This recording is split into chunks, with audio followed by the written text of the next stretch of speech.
What's up, Twitch and YouTube? It's Murphy55 coming to you with another episode of The Northern. This is my first MLB edition, so we're going to be talking a little bit about the offseason, a little bit about free agency, and our predictions, way too early predictions for the 2022-2023 season.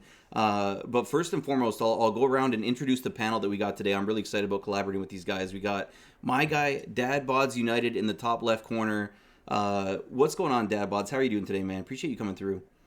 Not much. I appreciate you having me. I love the overlay, and the fact that there's no Vikings gear to be seen on it makes it that much nicer. Already the slander has started, guys. I'm starting to rethink here. I might need some subs on this panel already, but DadBods, man, I'm really excited to collaborate with you, fellow Torontonian guys. We're from the same town here, so hopefully at some point we get to do an IRL type meetup. But I really appreciate you coming on here, man. Great to see you, and I love that You're rocking the Jays hat. I had to stack the panel today.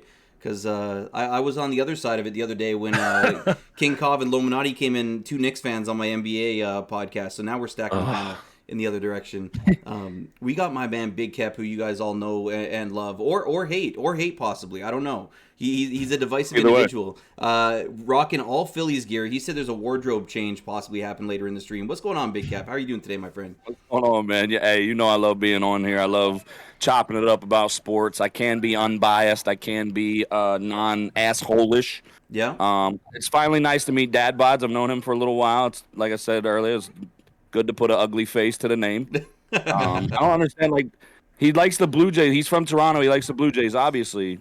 I know you like what football team would you root for? Argonauts? I grew up a Packers fan. A Packers fan through Oh my god. Okay. This is okay. Now I don't like I this. get it now. Now I'm not liking this. I don't know who these other two fucking guys are, but they're both New York. Hey, that's on you, bro. That's on you. That's on you, homie. Yeah, That's on you, bro. Yeah, Kep only watches partnered streamers, guys. He's really like only into the big time partnered streamers pulling 1K plus views. So he doesn't know about many of us in this chat, but you'll get to know us tonight, Kep. If there is one person on this platform that don't give a fuck about their check mark, it's me. I can verify that. I can definitely verify that. We got my man King Cov, who I think is now vying for the record for most ever appearances on a Murphy D podcast, the award that nobody wants. But King Cov has got it now. This is fifth time being on one of my podcasts. I've done what? This is my 7th episode of The Northern. You've been on 4 of them. Why? I think something like that. Yeah. Why does this keep happening, King Cov? How do you keep on getting on these things? Listen, we just keep pitching ideas, and I'm like, yo, I'll like throw on an opinion. You're like, why don't you just come on? And that's how it happens. That's basically it. And hey, man, I appreciate it. It's always good to pick your brain. You're super knowledgeable about sports. Super appreciate biased towards the New York sports scene, but we love it though. We love it though. That's a New York in me, man. What can I say? Absolutely. And speaking of New York, we got my guy, Mr. Charmin Clean in the building, rocking the Yankees cap. So already he off to a bad start here. But Mr. Charmin, how are you doing, man? Appreciate you coming through tonight.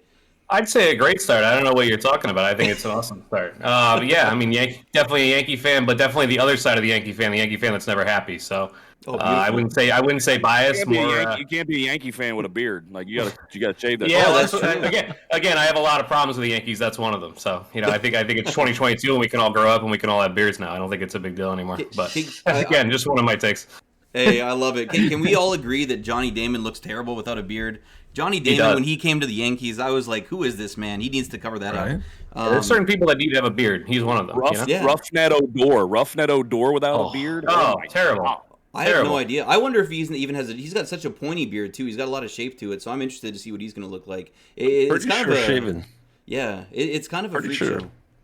Pretty sure shaving the beard added like 3 inches to his ears, though. Like, it looks uncomfortable. Man, it's funny. My grandfather used to love the Yankees for that because he's like super old school. He was like 94 years old, and he was telling me this, but he's like, oh, yeah, that's how a baseball team should look, clean shaven. They're here to do their job and whatnot. He hated the Red Sox during their World Series runs, all those shaggy beards and whatnot. But, I mean, different generation here. We can talk beards later in the podcast, but why not dive right into it with the first thing that I wanted to talk about, which is kind of getting a home team rundown from each of you guys. And I might sit this one out because we got my guy DadBods United here to cover the Blue Jays side of things. But let's do a little home team rundown of what position you think your team is in going into the off season or into the coming season, and what things you're looking forward to and what things might worry you a little bit about your team this year. So let's start off with DadBods. Let's start off with a fellow Torontonian at the top of the screen. I want to have such high hopes for the Jays, but I'm struggling. I'm struggling to see it. I'm struggling to see the big picture right now. Adding a Freeman or adding Schwarber would be amazing, but that bullpen still worries the crap out of me. Starting pitch, like the starting rotation looks pretty decent. Yeah. And adding Kikuchi's been a nice little touch, but I don't know, man. They haven't shown that they can really, really push like end of the year, like post All-Star break and into the playoffs, that they can really make an impact. So it'll be interesting. Yeah. Getting Freeman adds a ton of, adding a Freeman or Schwarber would add a ton more to the bats. Yeah. But that pitching has still got me so worried. Yeah. I agree with you. And I think, we got a lot of depth in the rotation this year. Like, I like the pickup of Gosman. It's funny because Gosman was never really elite when he's been the AL East, but he wasn't great when he was in the AL East. But at least he has experience in this division. Really came into his own out on the West Coast. Obviously, we were treated to a Cy Young performance last year from Robbie Ray, but I mean, who knows if that's repeatable? I really didn't think the Jays should go all in on trying to re-sign him because could be a flash in the pan type thing. But I guess we'll see. Is Kevin Gosman going to be able to replace what Robbie Ray gave us last year? That's a tough thing to do. Could be interesting. But Big Kev, what about your Phillies, man? How are the Phillies looking? Are they do they have a bright future? Are they set up to win now, or what? In your opinion? To touch on the Jays got the talent. I want to touch on the Jays. Look, a lot of people only know me from Madden and Rage and cussing people out and all that fun stuff. I absolutely love baseball. I've been, I only stopped playing baseball in my early 30s. Finally my shoulder said enough is enough. Couldn't make the throw from shortstop anymore. So now I'm a has-been and play slow pitch softball. But I love baseball. Like baseball is my first love. It'll be my last love. It's my favorite sport to watch. But to touch on the Jays have the talent. Like he was saying, you guys were saying the rotation, maybe. Yeah. They got a decent bullpen, and I'm not joking about this, but who wants to go play in Toronto? Yeah. Like free agents. Like, when is the last time, other than, you could say George Springer. He was a splash in free agency, but he's not a Freddie Freeman. He's not a Freddie Freeman. He's not a Kyle Schwarber. He's not a flashy, he can play ball. He can play ball. Yeah. And I'm not saying that as a knock to Toronto, but who wants to go? And I guess Toronto's got, some nightlife or some, but what, and I'm not saying that as a joke, but who wants to go play? And that's a terrible stadium. It's not a hitter's stadium. It's not, so I don't know, but they've got the talent. Bo Bichette, Vlad, Springer. They've got the guys to make some noise, but you're playing in the AL East with the Red Sox and the Yankees. So, could they fight for a wild card? I think so. I think they could, depending on the rotation. Yeah. But as far as the Phillies go, I'm a masochist, so I'm gonna say World Series champs, division champs. But obviously not. It all depends on, we've still got a lot to break down. There's still guys out there that they most certainly can afford, but does John Middleton and Dave Dombrowski, can they get on the same page and bring one of these guys in or two of these guys? The rotation is okay. Obviously the front end of the rotation was Zach Wheeler. He's a stud. Aaron Nola can be a stud. I'm looking for a big bounce back year from him. He's developed another pitch. So the bullpen was absolutely horrendous. When you talk, if they save half of their blown saves, they easily win the division. They easily set themselves up for a playoff run with a good team. Even though, we lost Rhys Hoskins late in the year, but we've got the reigning NL MVP, one of the best players in the game when he's hot. I love Bryce Harper. I've loved Bryce Harper since the day I've known about him, from the day he came in the league, even when he played for the National and he was an asshole. You know me. I love, I don't mind assholes, because then I would hate myself. But I just love the way he plays the game. He's gotten better defensively. He knows what it's about. He wants to win. He's pushing the organization to bring one of these guys in or two of these guys. He's best friends with Chris Bryant. We get Chris Bryant. I think, obviously, the Braves have retooled. The Braves are good. The Mets have gone out and spent their goddamn life savings on just to not make the playoffs. I don't understand it.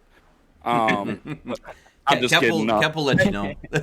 Or Kip. The Mets are good. Obviously, the Mets are good. Their rotation, we'll see. Obviously, with DeGrom, but it looks like DeGrom's out of there next year, so it'll be, with the way the Mets have spent money and brought guys in, they're going to be good. I mean, they're good on paper, and they're good on paper every year, and it's just a matter of, what they can do later on in the season. Yeah, the Phillies have bolstered the bullpen. We brought in Corey Knable, whatever, Knobles. Yeah. I don't know how you spell his last. Knobly, whatever you want to call him. Yeah. And they've deemed him the closer. We brought in a more expensive Hector Neris in Yaris Familia, who I don't know. Familia from the Mets. Yeah. I don't know. Maybe he's got something to prove. Maybe sucks, I love how fiery he is. I love his personality. I love his flamboyance. Yeah, he does. He does have that. Maybe he comes into Philly and he's like, you know what? Let me stick it to the Mets. He's gonna be playing the Mets a bunch of times this year. Yep. So yeah. But if we can lock in Chris Bryant,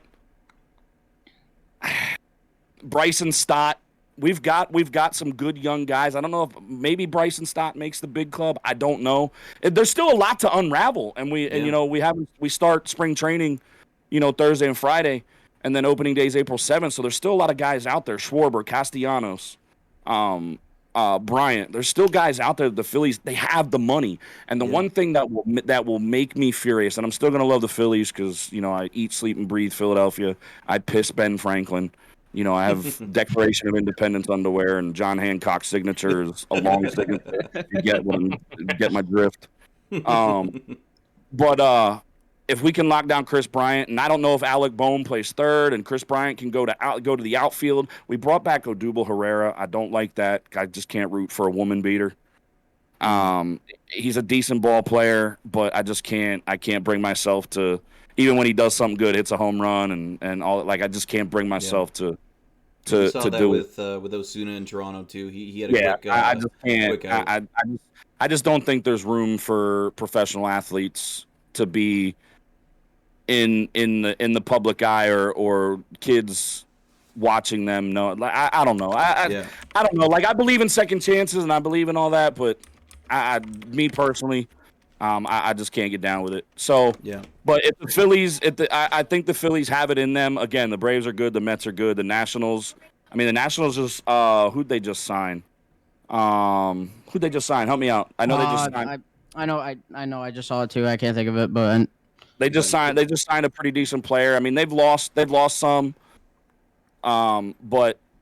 Who knows? They probably won't be as full rebuild mode right now. They're like the Marlins. They're just going to be pesky. You're not going to beat them all the time for some reason. You know what I mean? So, I'm looking for a good year, but again, the thing that'll pit, and I'll end on this. And I love fucking talking baseball. Yeah.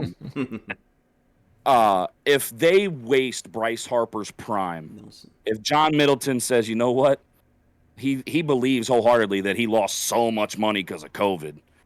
That if he wastes Bryce Harper's prime by banking on bringing in Bryce Harper, jersey sales, ticket sales, people just going nuts about a high price splash the Phillies haven't made in decades, and they just bank off of Bryce Harper and they waste his prime and don't bring anybody in to help him win, I will be furious. And I won't be upset if the stadium stays empty. I won't, because Philly fans don't play around, and that stadium will be empty come hell or high water if John Middleton and Dave Dombrowski don't help Bryce Harper bring a trophy to Philadelphia. Yeah, because he was looked at as potentially being a generational talent, right up there with Mike Trout. Now, obviously, we'll talk Mike Trout later on in the podcast, too. I think it would be remiss if we didn't talk Mike Trout on any MLB podcast that I do. But chat checked in there, too. The Giggity's saying that Nelson Cruz is the man. Yeah, I think he's probably going to DH. Yeah, I think it was a 1 year, $15 million contract, too. So, really, there's no real risk. It's not a long tenure,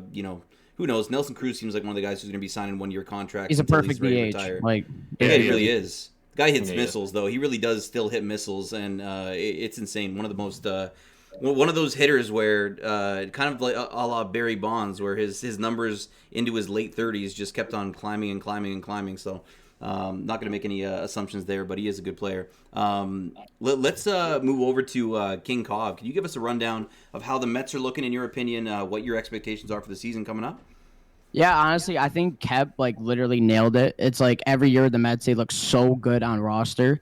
You know what I mean? Yeah. And then either injuries happen or not finishing games. The Mets played. I want to say it was like 55 one-run games last year, and it's Wow. like you snag half of those that you typically are losing. There's your division. There's your at least your wild card. Yeah. But I mean, I think the Mets have the best 1-2 punch probably in the last 2 decades with DeGrom and Scherzer. Like you play us in a 7-game set, I have to believe that the Mets can score at least 3 runs, a game. Yeah. How are you being DeGrom and Scherzer? And they just signed Chris Bassett from the A's. Like the rotation's solid, even though we lost Syndergaard to the A's or the Angels. I'm sorry. Like the rotation is solid, and same thing with the Phillies. It comes down to the bullpen. Like what Edwin Diaz are we gonna get? What Seth Lugo are we gonna get? It's a matter of finishing games, and that's what the Phillies' big problem is. Yeah. It's just finishing games, like either blown leads or just those one-run games that you have to win. Winning the one-run games are more important than anything. That's just how it goes. But we need a better year from Lindor this year. Producing runs for their starters. So yeah. Yeah. I mean, how many times have we seen DeGrom pitch, a gem, go almost 9 innings, give up 1 run, and get the loss? Yeah, I've seen games where DeGrom hasn't given up a run and has to score the winning run. Yeah. Like, you know what I mean? They had a home run to win the game, right? It's just Crazy. it's crazy.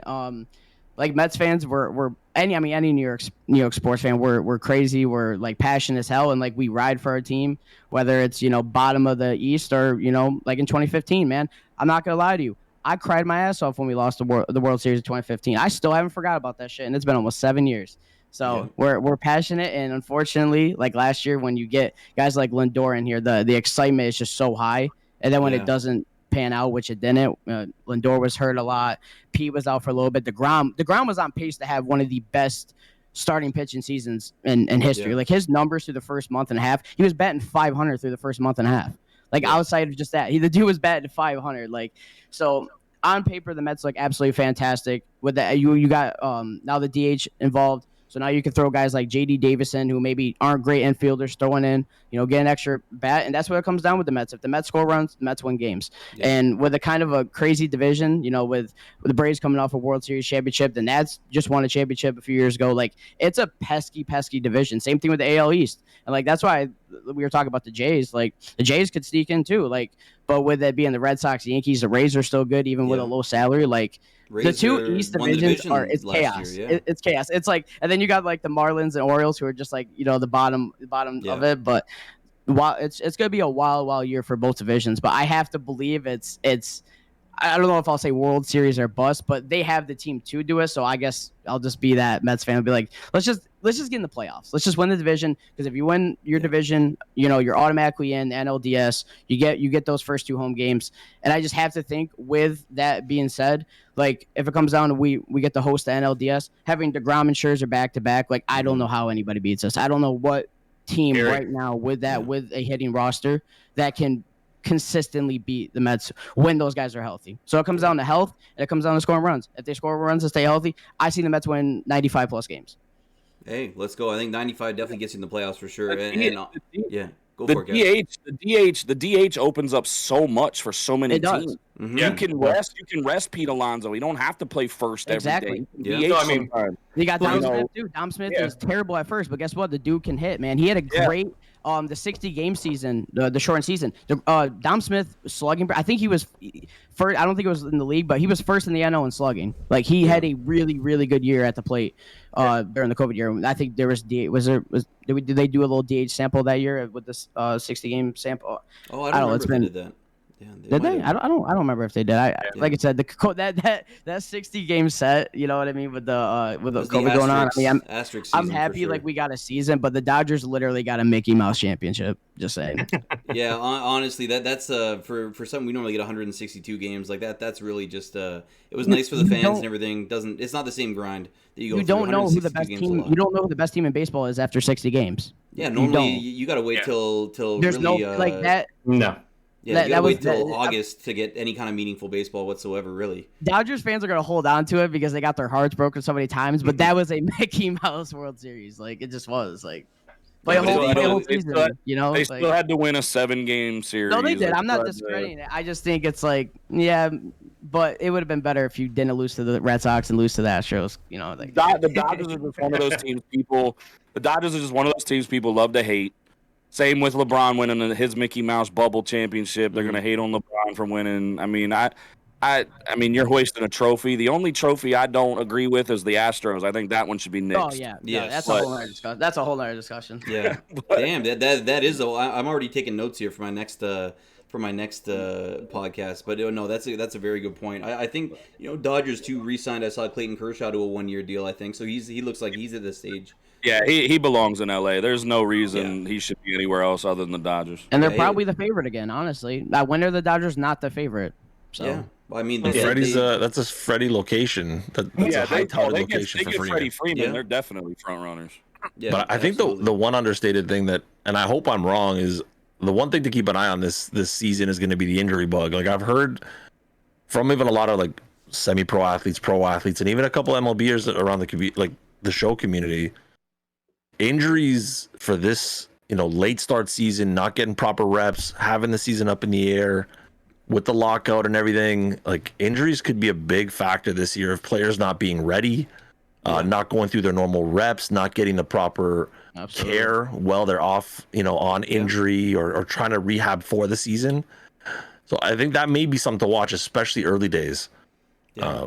I was judging, how effective the offseason routine was, during the lockout by looking at Vladdy Jr.'s pictures. I could tell if he came in at 300 pounds, I knew that he wasn't working out. But he came in looking pretty trim. So it's I know a lot of the Players Association reps are telling guys to stay in shape, and it's not like the old school MLB where guys are not really working out in the off season. It's just spring training is their workout. But yeah, definitely I could see it. I'm just glad that we are going to be getting the season at the proper time. I was really worried there for a good chunk of time that it wasn't even going to happen. Yeah. Could definitely be interesting at the beginning of the season. And Mr. Charmin down at the bottom, Mr. Charmin Clean, you've now waited about 25 minutes to even speak a word in the chat, sir. Now you're listening to the Yankees fan. Here we go. The floor is now yours. And, listen. He's only going to talk about Derek Jeter. Watch. Derek Jeter? Yeah, I'm not talking about Derek Jeter. Derek Jeter's betrayed us. You see what he did to us with Stanton, sticking us with Stanton like this? Okay, he betrayed me. Okay, it's terrible. Terrible what they did to us with Stanton. Now I got to pray he stays healthy for 120 games so that we can maybe win 90 games this year and contend for the playoffs. It's ridiculous. No, I think the Yankees is in a state of emergency. I think I don't think they had much of a plan this offseason, and I think it shows. You could say anything you want about Seager and missing out on Seager or not being in on Correa, but they have this kid, Anthony Volpe, they're very high on at shortstop, but they're always high on somebody that doesn't pan out, so we'll see if that works out. I'm not really sure. I like the idea to put Glaber back to second. I think that's where he belongs. I don't think the lineup looks terrible with getting Donaldson the other day, but I don't understand what the plan is at catcher. Between Roedver and Higgy. So I don't understand if that's going to be the platoon. Is that really the move they're going to go with? I really find that very hard to believe. I'd like to see that they're in on Freeman, but today I was reading the Red Sox are in on Freeman, so it seems like everybody is. It doesn't seem like a move that makes sense for them either. They just don't financially seem like they want to make the same kind of moves that they've made for the last 20 years. So yeah. When I look at for example, right here on this panel, I look at the Mets lineup. I think the Mets have a better lineup than us. I look at the Blue Jays lineup. I think the Blue Jays have a better lineup than us, like more balanced overall. So, and then you look at their pitching, and I think their pitching is screaming disaster outside of Cole. I mean, basically their number 2 is going to be a guy who hasn't pitched a full season, I think, ever in their career between Severino and Montgomery. So that's who they're relying on to be their number 2. I don't think they have a real number 2. I do think they have a pretty good bullpen, and they can definitely hit the ball, so they can score themselves into wins and score themselves into games. But overall, I don't really see the plan. I don't see how this team beats out the other 3 teams that are in the East right now, especially if the Red Sox are in on Freeman. Man, forget it. I don't see any shot the Yankees can contend for it. I think the Blue Jays are legit. I think they're for real, and I say that as a diehard Yankee fan. When I watch them play the Blue Jays, I'm scared playing the Blue Jays. The Blue Jays have a really scary lineup. I think their pitching has a couple of question marks, and we'll get those answers as we get later in the season, like you said. But I think the Blue Jays are really, really scary, and I think they could definitely win a World Series this year. Where the Yankees, I don't see it. I don't see it. I don't see the path to the playoffs at all for them, honestly. I like how he didn't say the Phillies have a better lineup. I like that. Appreciate it. Very tactical.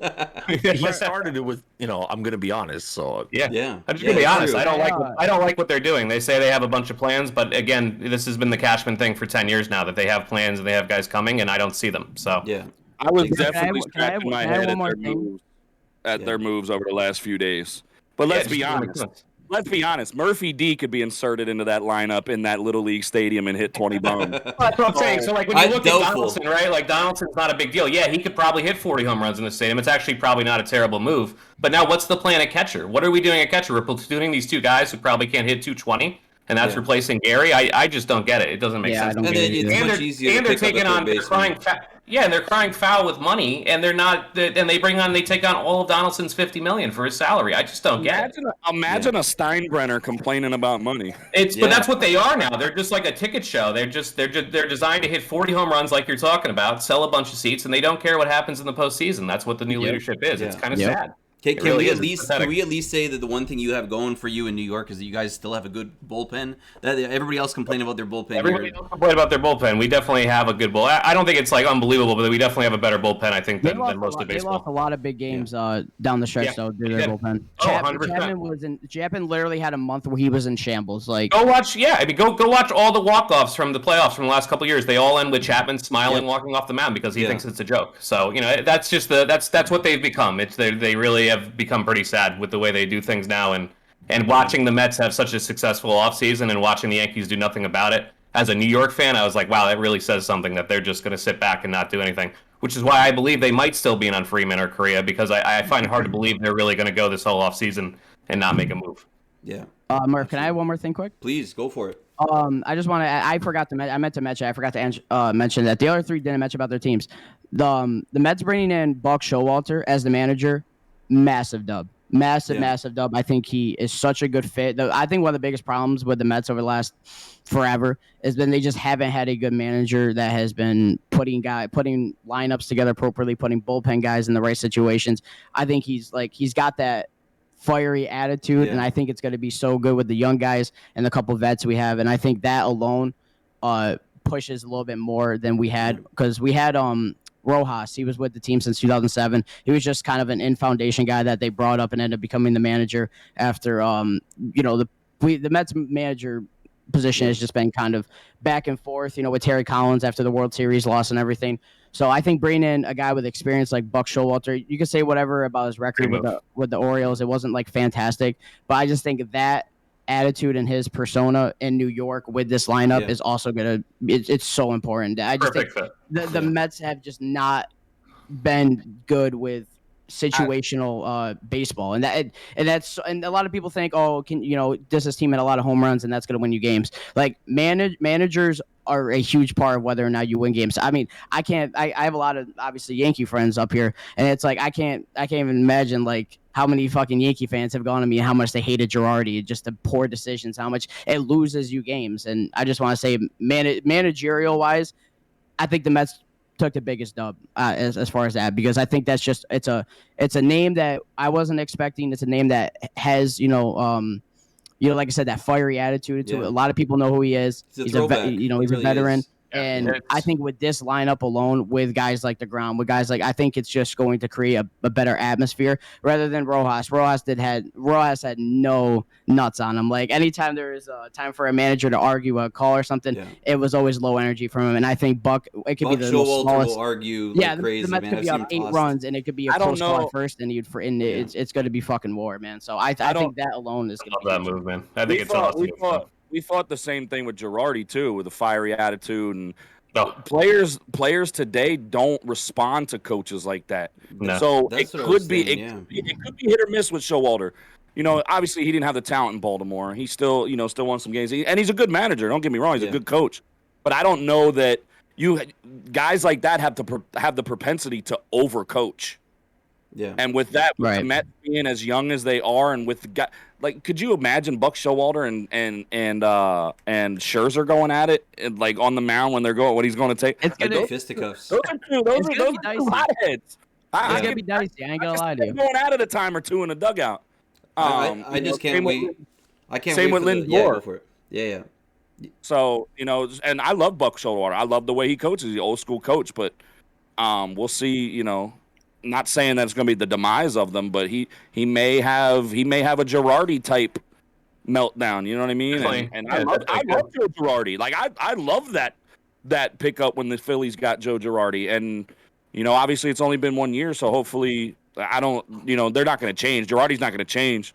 No. Hopefully, he just doesn't overcoach this year, and but it's going to be a fun division to. I mean, to watch. it's a different sport, but that's what Joe Judge's problem was. The guys, he tried to overdo it, and he tried to have this persona about him, and players didn't like it. That's why it's coming out after Joe Judge gets fired or whatever. That players probably didn't like that whole tough guy attitude. And I mean, like I said, I know baseball and football completely different sports. They're coached differently. The personas of the coaches are a lot different. But you got to, as far as overcoaching goes and having that sort of persona about him, it was the same thing with Joe Judge, and that players didn't respect it, and they didn't play for him. I mean, Jesus, I know it's a baseball podcast, but doing a QB sneak on 3rd and 9, the players probably don't respect you. The Andy Reid red zone package, yeah.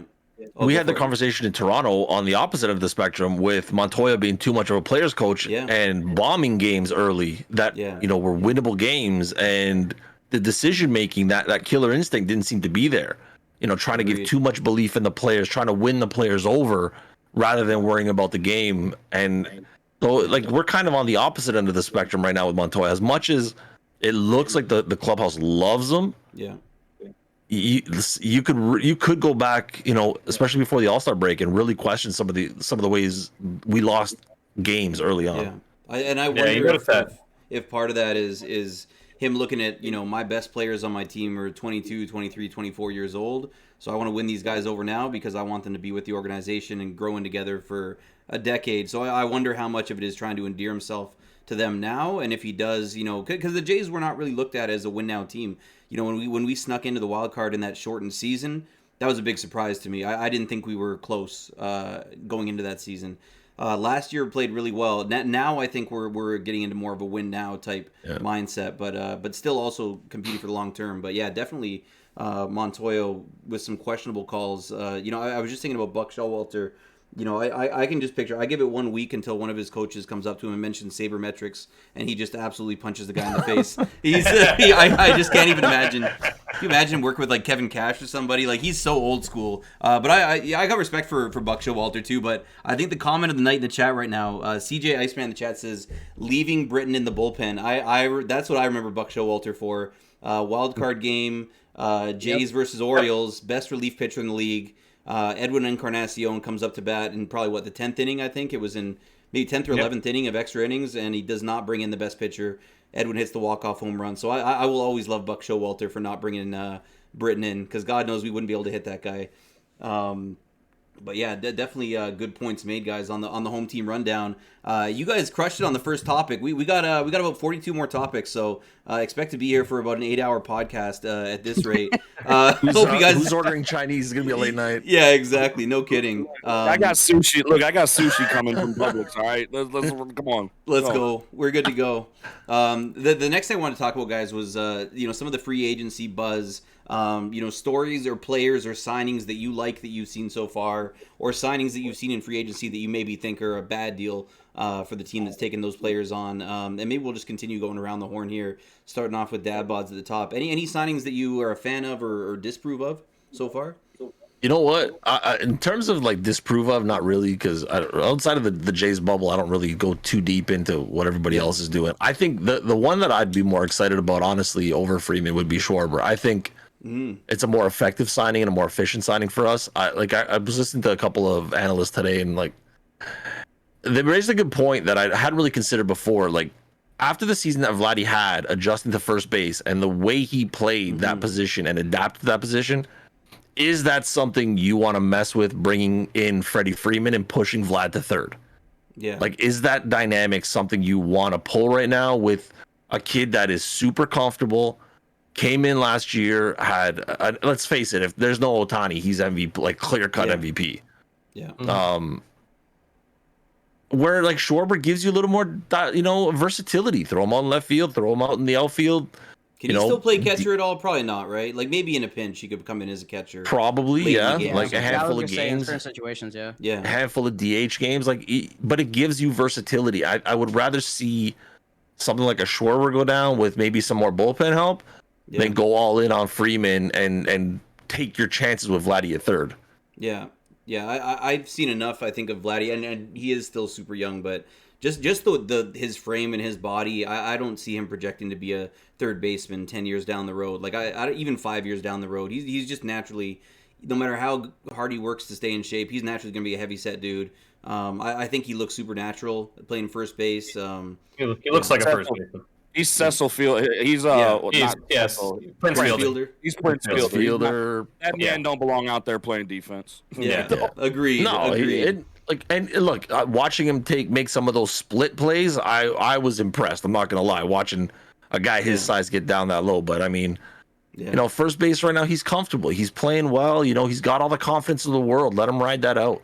Yeah.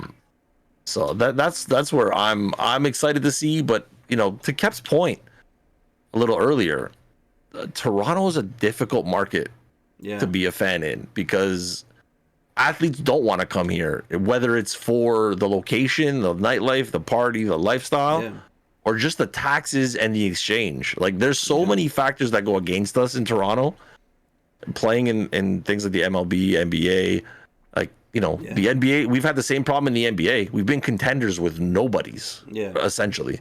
Yeah, all of our Kawhi, we had to trade for him. It's the odds of Kawhi. There's no way you get him outside of the his comfort zone to come over to Toronto if it wasn't for a trade. Right, and it was like when he was a free agent, he was already out the door, right? Oh, you already had an idea that he was you heard the name LA, and you're like, okay, he's not staying in Toronto. Yeah, so 100%. We knew he wanted to be close to San Diego, and it is kind of it's funny. The Jays back in 92, 93, they were one of the top spending teams, but a lot of it's extending guys. I can't think of the last who would the last big signing be other than a guy that we've traded for and then extended, like Josh Donaldson or a guy like that. I can't even think to be honest. I'm in the same boat. AJ Burnett, BJ Ryan, who? It's been a while.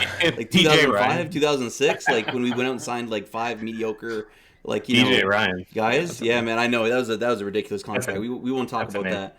But it's true. We have so many things going against us. So that's why I think people sitting at the edge of their seats watching this Schwarber Freeman free agency right now in Toronto are sitting at the edge of the seats. Yeah, for sure. It's such an exciting time to be a sports fan in this city. If we could have the Jays step up to that, we've got big hopes for the Raptors still. Yeah. Big hopes now in the MLS, even though nobody watches the MLS. With a bunch of the Italian signings, and now to see the Jays even in the conversation, this city is blowing up with excitement. Yeah, and then it'll be disappointment when he signs somewhere else, but still we're blowing up with excitement right now. Yeah, it's true. My Twitter's going crazy today with the Freddie Freeman talk, and I like that Kyle Schwarber alternative. Kev, what about you? What do you like from what you've seen around the league as far as player signings so far?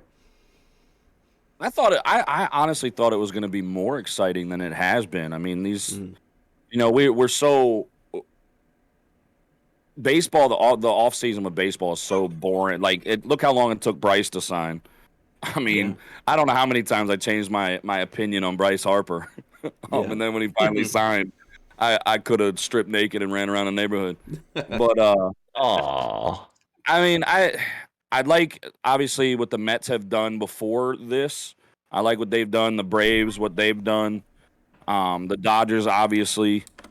But there's still guys out there. There's still guys out there that can be a major impact. I don't see Freddie Freeman signing with anybody but LA. And that makes them, without a doubt, the front runners for the World Series. Yeah. And it's hard for me to think of Freddie Freeman not a Brave. I don't think it's money for him, so they must have really pissed him off. I just don't see Freddie Freeman outside of a Braves uniform. Yep. I mean, kudos to them for picking up. Not Chapman, Olsen? Chapman. I mixed those two guys up. They got Olsen today. Bringing Matt Olsen in, and they signed him for 8 years. So obviously Matt Olsen. Yeah, not a bad move by them. Yeah. And who knows? Maybe it's a last minute thing, and Freddie comes back and. Matt Olsen for 2 years and Freddie Freeman for first baseman. Right. Yeah. And or they pursue it first because Matt Olsen's not a good defensive player either. So no, he's not. Yeah. But I mean, obviously the Philly signings with Knebel, I like that. However you pronounce his name. Yeah. Again, I don't like the Yaris Familia signing. I don't like them bringing Odubel Herrera back. And like I said, I'm more worried about the Phillies right now. You know, they've got a couple good young guys that I don't know if they make the big club. I hope Bryson Stott does, but then that makes Didi Gregorius and Gene Segura, and who knows what they do? Who knows what Girardi, thinks? I love the fact that Bryce Harper came out today and he's being hell on the front office to be like, look, help me out here. Help me out. And that's all I want. I don't want them to waste Bryce Harper's prime on guys that they're good players, but if you have a chance to get a Chris Bryant or a Kyle Schwarber would kill the ball at Citizens Bank Park. Absolutely. I mean, the amount of offense in it, and I think that they'll be fine. I think their bullpen will be better. I don't know how much better. But I'm anxiously awaiting Chris Bryant because today I heard it's between the Phillies and the Rockies. Who the hell wants to go play in Colorado?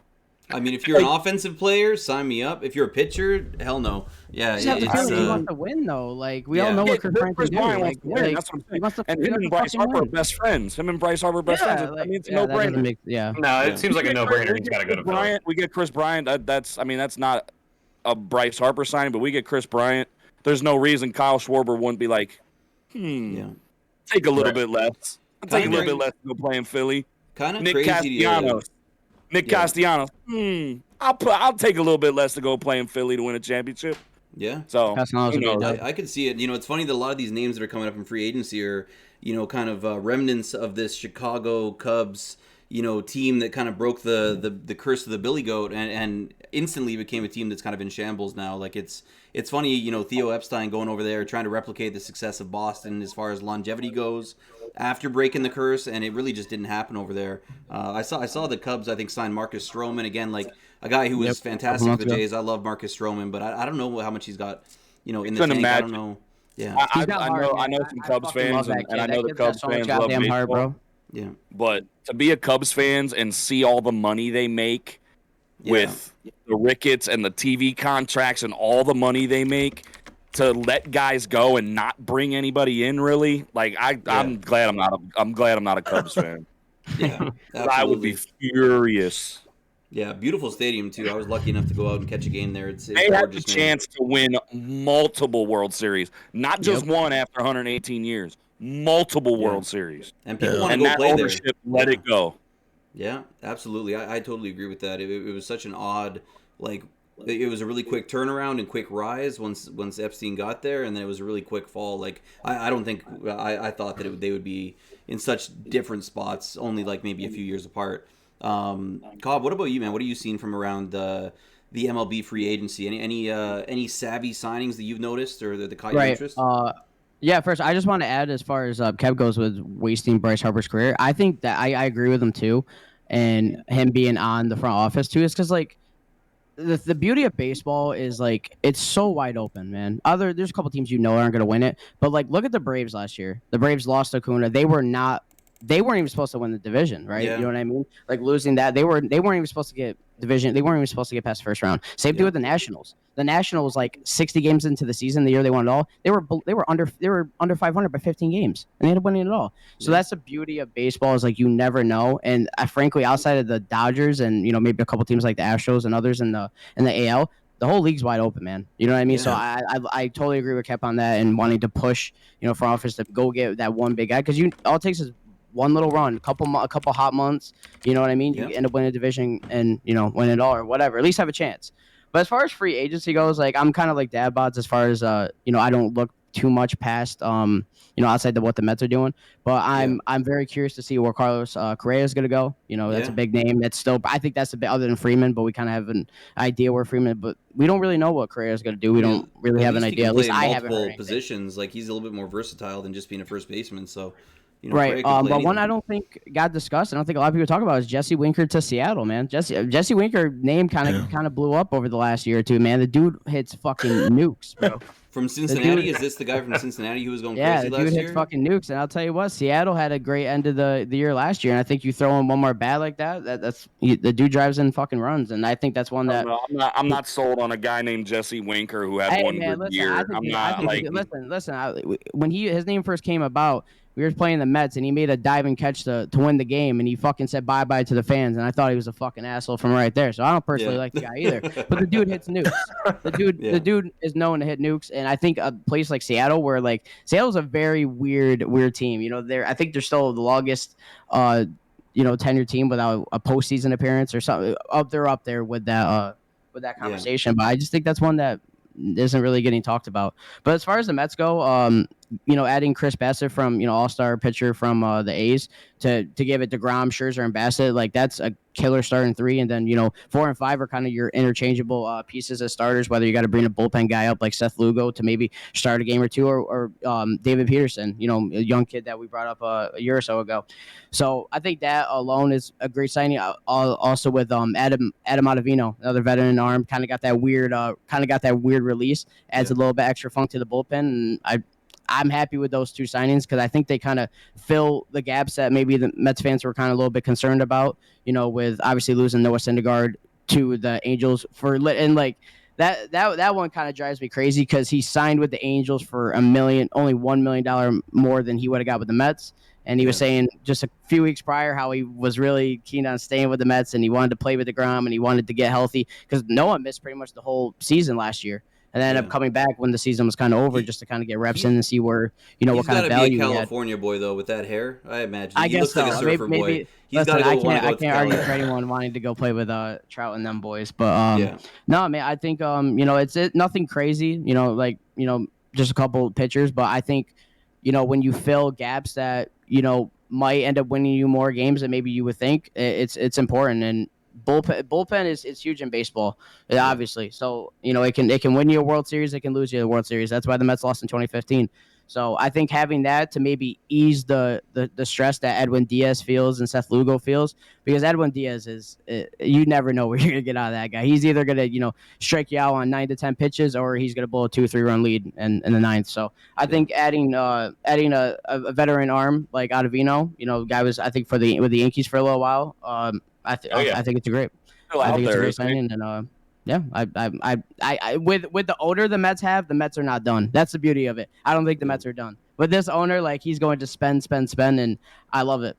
It's rare for us because we were under some bad ownership for a long time. So it's definitely. I want to think we're in a new era. I hope the roles have flipped. It appears. You guys are now going to spend all the money, and now we're just going to sit back and chill. Yeah, we'll just look at Freddie Freeman for a couple weeks and pretend like we can sign him. It only matters if you win games, man. It don't matter what you do in all season. What matters on the field, obviously. Well, let's get the other side of the New York equation here. Cap, go for it. Hop in. Dylan Stone in the chat. All you have is Bryce Harper. Oh, yeah, you're right. Dylan is calling for his head in the chat right now. We don't have the best catcher in baseball. We don't have the one of the best pitchers in the National League or in all of baseball. We don't. I mean, the Phillies suck. He also said the Tigers are going to win it all. So I had good things to say about the Mets. Tigers winning it all. If you think the Phillies only have Bryce Harper, like I mean, I can be a biased Phillies fan, but for the most part, I'm unbiased. But to think I that even the Phillies disagree with only that. have Bryce Harper is they got Bryce Harper, then they had to fill out the roster with just a bunch of nobodies too. So they do have other players. Dylan Stone, it's a whole bunch of nobodies and Bryce Harper. Essentially, he did say that's coming from the same person who said the Tigers are going to win it all. I know that he honestly all the credibility went out the window when I saw that. I know Kev is excited about the Familia signing, and I know I was saying that he's trash and everything, but if Familia can get that sinker across the plate, he's untouchable. That's the problem. I think he walks too many guys, and then when he does get it. Dylan's declaring himself as a troll. He's a Tigers fan? He's a Tigers fan. He says the Phillies are going to win 60 games this year, Cap. I think we have a bet. 60 games? I think we revisit this. Way.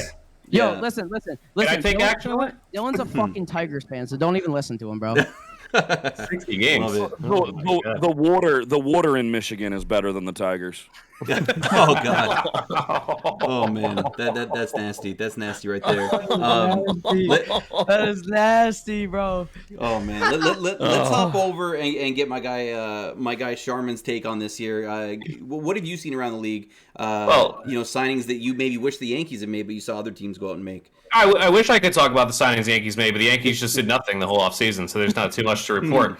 Olsen, I like that Olsen move for the Braves. I thought that was smart. Freeman's 32, Olsen's 27. I think he can replace him pretty simply. And I think Freeman, I agree. I think Freeman ends up in LA or possibly in New York or Boston. I think they've been creeping in the last couple of days. I can't imagine if he ended up with the Blue Jays. Man, the Blue Jays would be probably the front runner. And I really believe that. Yeah, I think the Blue Jays could probably easily win a World Series if they had a guy like Freeman. So that would be huge. I'm curious to see where Correa goes. I assume he ends up back in Houston.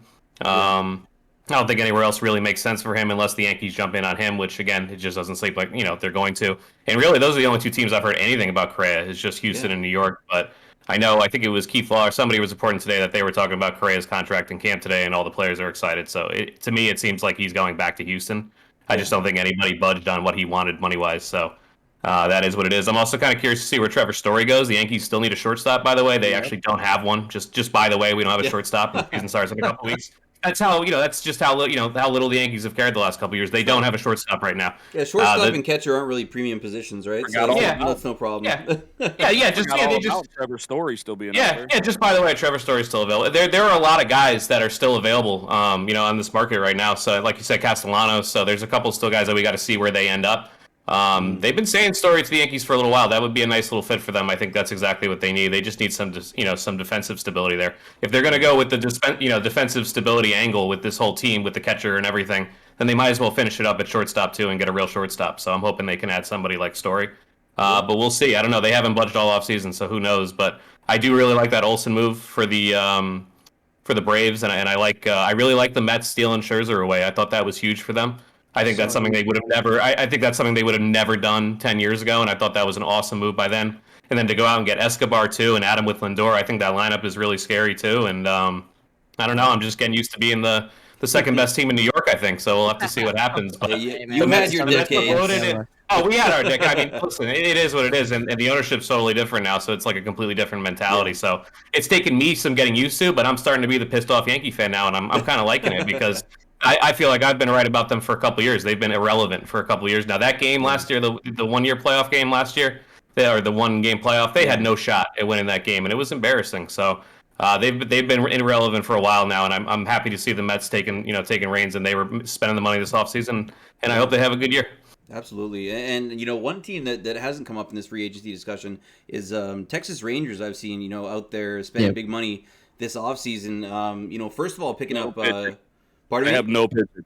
They really don't. Corey Seager, for 10 years. Let's hope that in the next decade they can find pitching at some point. What about Robbie Ray, right? Didn't Robbie Ray go to the Rangers, or am I mixing it? Oh, no, Marcus Semien went over there. Robbie Ray went to the Mariners, I think. That's right. That's right. It was Marcus Semien was the other Blue Jay. So they kind of poached. They basically bought themselves a middle infield, but no pitching whatsoever over there. I hope they score 12 runs a game. Hey, 12 runs a game in a new air-conditioned stadium in Texas. That's a recipe for selling a lot of tickets right there. But definitely not in a contend now mode. I do want to touch on the Tigers. The Tigers are going to be a really, really, really good baseball team in 2 or 3 years. They are going to be the team to be reckoned with. And that's if they can keep all their homegrown talent and all the kids that are coming up. If they can keep them, they will be the team to mess with. I saw that kid. I saw the kid at a minor league game here in Connecticut. The Torkelson kid, I think they have the first baseman. He's going to be an absolute monster. He looks like a pro already, and I think he's 20-some years old. He looks really good. Yeah.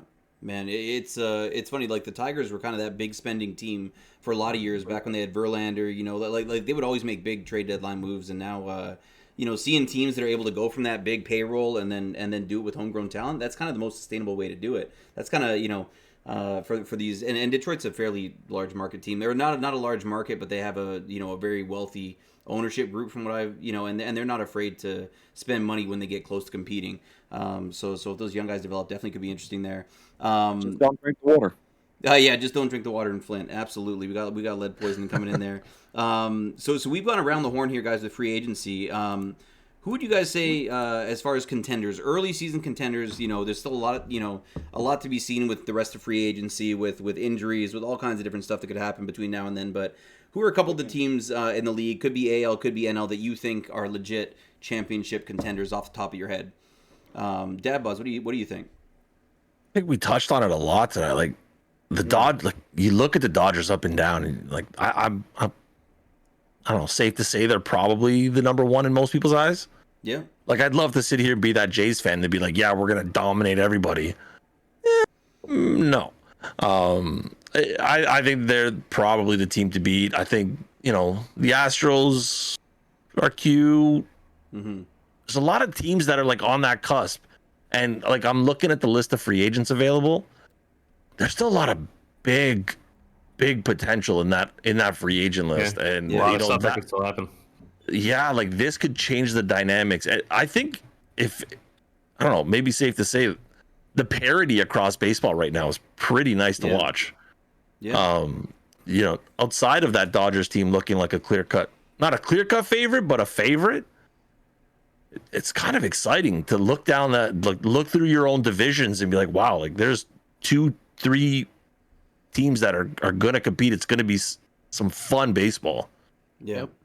Yeah, absolutely. I think Dodgers are always kind of in the mix right now. It's funny seeing guys like Clayton Kershaw, you know, obviously a first ballot Hall of Famer. Like, you know, some of the Dodgers, they've been good for so long, but now a lot of their core is kind of aging. But they've done a good job of bringing up guys either, you know, through their own system, developing them and getting them into the big leagues. And you know, they've had guys who are kind of like all-star caliber players coming off the bench for them in the past too. Guys like Max Muncy, guys like, you know, like they have just these players that just kind of crop up out of nowhere. Really good scouting and really good ability to just go and pay a boatload of money for whoever they want to get. Kep, what about you? Like, who do you think are some contenders? I know you said Phillies, but so don't say Phillies again. Who's another contender along with the Phillies this year? Do you think? Such a homer, man. Like like everybody knows that. I'm not this guy with teams all over the damn map. Close my eyes, pin the tail on the map, pick a team. Yeah. You know, I'm born and bred outside of Philadelphia, so I'm always going to root for my team, whether they suck or not. I'm going to talk shit whether they suck or not. That's just how it is. You talk shit? No way. I do like the Mets. I do like the Mets on paper with what they've done. If DeGrom can stay healthy with getting Bassett, the three in their rotation, you know, if they can score runs, the Phillies. I'm sorry, the Phillies are. They get Chris Bryant or they get Schwarber or if Middleton goes out and gets one of these guys, they're up there too. I agree. And I'm not gonna shy away from the Braves. Ronald Acuna is coming back. He's gonna have a chip on his shoulder. He's probably gonna win MVP. I pick Ronald Acuna Jr. to win MVP. Yep. So you can't knock the Braves. Obviously, the Dodgers if they get Freeman. But I'm just excited to watch baseball, man. I absolutely love baseball. I've been soaking in college baseball and the NC State Wolfpack jumping out to what they did, and they're already knocked out of the top 25 in college baseball. So I'm just excited to watch good baseball. I don't pay too much attention to the American League, but I don't think the Astros, even if they bring Correa back, I don't think they're. They're always in there too. So I would look at the Angels. I would look for the Angels to make a big jump too. You know, Mike Trout coming back healthy. Obviously, they got Shohei. They picked up Syndergaard. They've got some pieces. They've got some guys. I think they could turn some heads, especially in the AL West. You know, that not being that great of a division. Yeah. So you know, baseball is just going to be fun. But I'm scared of the Mets. I'm definitely scared of the Mets, not only just because of what they are on paper, but because of their asshole fans. We're scared too. Trust me, we're scared too. You know, but I know a lot of Mets fans. I know a lot of good people, good Mets fans. And it's just a sports rivalry, you know, whatever. But the Mets really are scary on paper to see if they can put it together. But the NL East is going to be fun, especially if the Eagles, especially if the Phillies can pick up one of these guys that are still out there. Yeah, so potentially one big bat away from being front runners in the division, you could say, in your opinion, Cap. I can see it. They definitely got the talent base there, and they got probably the second best player. Well, arguably the second best player of his generation in Bryce Harper too. Kov, what about you, man? What do you think? Who are the contenders? You can say Mets, but who are a couple teams? No, I'm gonna give you two teams already mentioned. But first, I just want to say, Cap, I'm also a Giants fan, and we fucking hate y'all too. I was in Philly a couple months ago for the Giants-Eagles game, and I'm never going back to the city of Philly ever again with the Eli Manning jersey on. So I just wanted to throw that in. That was one of the worst experiences of my entire. Bro, listen. I know we treat y'all the same when y'all come to us. Y'all are some assholes there, bro. Y'all are some assholes, man. You know what? You know why we were assholes? Because you probably were an asshole. No, no. Listen, I'm just walking. You can go there. And I got dudes fucking calling me a pussy because I'm wearing an Eli jersey. You wearing an Eli jersey? You can't wear an Eli jersey in Philly, man. You can't wear an Eli jersey in Philly. They're gonna kill you. Listen. You can wear the whole franchise. You can wear opposing colors to Philly as long as you act accordingly. Oh no, come on. No, Philly's got the most. Oh my God, the most ruthless. Sorry, I just want to throw it in there. It's all love. I got a lot of Eagles, friends, so we're good. But I'm gonna give you two teams that nobody mentioned. The White Sox. I think the White Sox are they're a contender, but they're kind of a sleeper team. Yeah.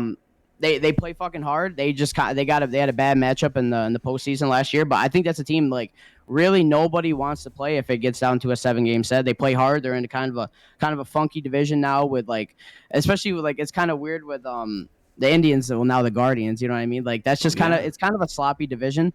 And I feel like the White Sox are about to take that next step. You know, the guy got Tim Anderson, Giolito, they got some pieces, and I think they're a team that nobody's really talking about, and I think they have a serious shot to win the AL. I just think they've kind of had that kind of what the Tigers are doing now with that homegrownness, and I think they're making that next step. Especially what Kev was saying is you can say whatever about the Astros, but the AL is kind of wide open. You know what I mean? Teams like the Angels or Mariners. I think Mariners are another sleeper team. They just keep playing how they ended last year. They could actually win their division and make a run. But as far as the NL, I can't believe nobody mentioned the Giants, man. The Giants won their division last year. They won 102 games, 103 games. Yeah, they forced the Dodgers to play in a wild card game. Yeah, they forced the Dodgers to play a 1-game playoff, which I don't know if it was going to be a topic on here, but I think a 1-game playoff is the most ridiculous thing in all of sports. You base off the entire season on 3-game sets, but you're telling me you're going to put in a 1-game playoff? It just doesn't make sense. True. They got rid of it, didn't they? The NLDS is a 5-game set, and then the NLCS and World Series is a 7-game set. Yeah. Why wouldn't you just make the wild card 3 and then 5 and 7? I don't know why. I don't know why money in the MLB's pocket too. They're gonna sell. They're gonna sell it every single game. It's ridiculous. It's absolutely ridiculous. And I'm not just saying that because the Mets lost in 2016 in a home wildcard game. But bad teams beat good teams all the time in baseball. You play 160 games. It happens all the time. Basing an entire season on a 1-game playoff is absolutely ridiculous. All the old heads fucking love it. I don't get it. The Mets commentators, they fucking love it. They love it. I get it's an excitement. It's cool. It brings in views. I get it. I get why baseball does it. But to just base a whole season on 1 game is just ridiculous. It's absolutely ridiculous because you got guys look at Cole last year against the Red Sox. Cole's one of the top. Yeah, he was out in 3 innings. The game was over. Exactly. The game was over. I thought the same thing as you watching it last year. It's just how can you play 162 games and it comes down to this? And that's why honestly I wasn't that interested. And I had a feeling they were going to lose anyway, just because it's just in Boston. It just had a bad feeling to it. But whatever. Keps his time out. We're getting some breaking news in the chat from Badger Trio. Is that what you're seeing, Kep? The plebes in the chat are expressing their displeasure. Yeah, we know. Thank you, chat. Thank you. We know the CBA changes. CBA changes. We're just saying it's a good thing they changed it. We're talking about because it's stupid. It's stupid. It's a good thing they changed it. The CBA was awesome. This new deal they got was great. Yeah. If it makes you feel better, I didn't know that. I was going into this expecting to learn from these 4 gentlemen here. I had no idea that they changed it to a 3-game series. No surprise that King Kov with Max Scherzer and what's his fuck on the team wants a 3-game series. A fucking home game. That's ridiculous, man. It's absolutely ridiculous. It was really stupid. I had no interest in it last year. It was so dumb. It was ridiculous. But the Giants, man, the Giants came out of absolutely nowhere, right? They got a very interesting roster. You know, Gosman. They're one of the most balanced teams in the league. Yeah. And they won 102 games last year and forced the Dodgers to play a 1-game playoff, which is wild when you think about it. So I like the Giants. I'm not saying they're the Giants and White Sox are going to be good guys because you got your Dodgers or the Worlds or whatever. But I think those are 2 teams that they haven't really done a lot in free agency. But I think even just what they have right now is enough to win their divisions and maybe go on a run. Yeah, I can definitely see that. Definitely a team. I feel like the White Sox are kind of that team that's a couple years ahead of Detroit on the development scale. They're maybe a little bit closer to competing now, and but like you said, all homegrown talent. So they're going to be under contract for a long time and in arbitration for a long time. So they'll be continuing to grow on that upwards trend. Charmin, what do you got to say about Contenders? Who do you? Obviously, I'm not thinking that the Yankees are a contender in your mind from what you said so far in this podcast. I think the Yankees are a contender only if everything goes absolutely perfectly. If Judge stays completely healthy and plays 160 games, if Stanton plays 100 games, 150 games, Severino by some miracle stays healthy the whole season with Cole. Every single thing would have to go right for them to have a chance. But I do think if it did, they would have an outside shot. But the team in the AL actually that nobody's mentioned that I think has a really good shot is I'm really high on Toronto still, and I also think Tampa gets no love for easily winning a really hard division last year too. Yeah. I think Tampa could easily win a championship this year. They have a lot of really good talent. That kid Franco is really special. They got a couple of really special guys there. So I actually really like the White Sox pick a lot. I think the White Sox are kind of a dark horse too. I think that I can see that happening. The Astros are definitely going to be involved too. In the NL, I really just think it's the Dodgers' world, especially if they get Freeman. But I can see, again, a perfect scenario. Not to be too much of a homer here, but I really do. I think the Mets have an outside shot of really making a serious run. I think they have some legit pitching. I think their lineup looks pretty scary, and I think if they stay healthy with DeGrom and Scherzer, like you said, in any playoff matchup, man, that is not a 1-2 combo I want to face. If those two guys are healthy in the playoffs, good luck. I think they're going to be a really tough team to beat. So I'm actually pretty high on the Mets too. Yeah, absolutely, and we got a whole variety of picks in from you guys, and let's talk about now maybe teams that have been contenders for years at this point, and that are maybe now pretenders. Maybe it's a Fugazi, teams that are kind of on a downward slope that may no longer be in that contender category. Are there any teams out there that are getting a lot of hype online, or that you're seeing a lot of good stuff about, but you just don't buy it? You don't buy the hype? DadBods, what do you think? Any pretenders for you? No, I'm not gonna. I don't want to start any crazy shit. Oh, but please do. No, I look at like the AL East. I think I don't know that. Like, I look at Tampa. And I wonder if it's sustainable, and I'm like, I don't know. Oh no, Tampa's good. Considering when they trade away all their good talent like every single year and they still manage to be good. I don't understand it. I don't understand how they have the lowest salary. That's the thing is like you look lowest at salary every year, and they won the division easily. The division was over with weeks left in the season last year. They won. It's one of the best divisions in baseball, right? You had 3 teams win 90+ games, and they easily won the division. So I don't know what it is, but they always figured it out. I'm just trying to make myself feel better about the Jays, damn it. Yeah, I know you are, but the Rays aren't going anywhere. I know. Definitely not. They're definitely not. It's going to be an awesome division to watch. I can't wait to watch those series. It's going to be awesome.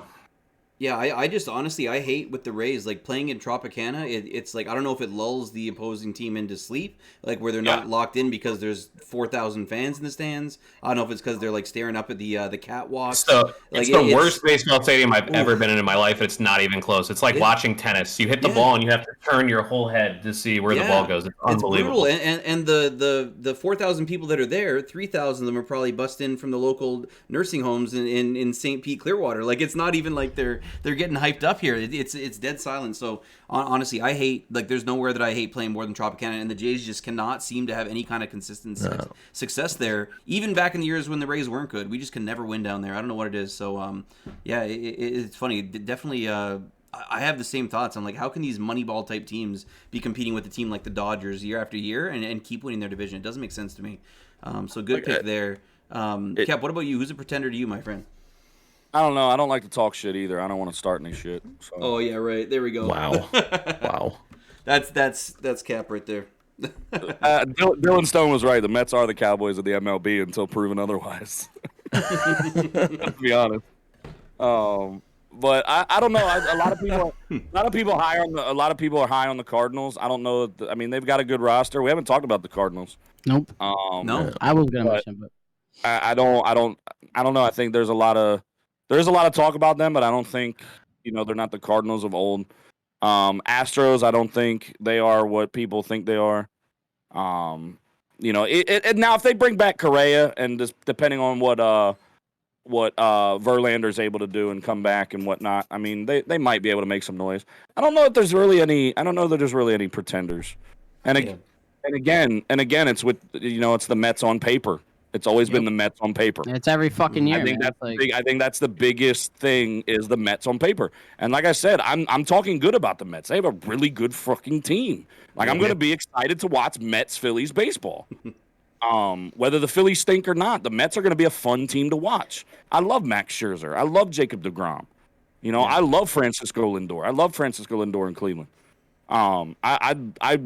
quietly root for players. I hate teams, but I quietly root for players. I want to see good baseball. I want to see greatness. I don't shit on greatness. I don't hate Tom Brady. I don't hate guys that are great pro athletes. And I love watching good athletes play at a high level.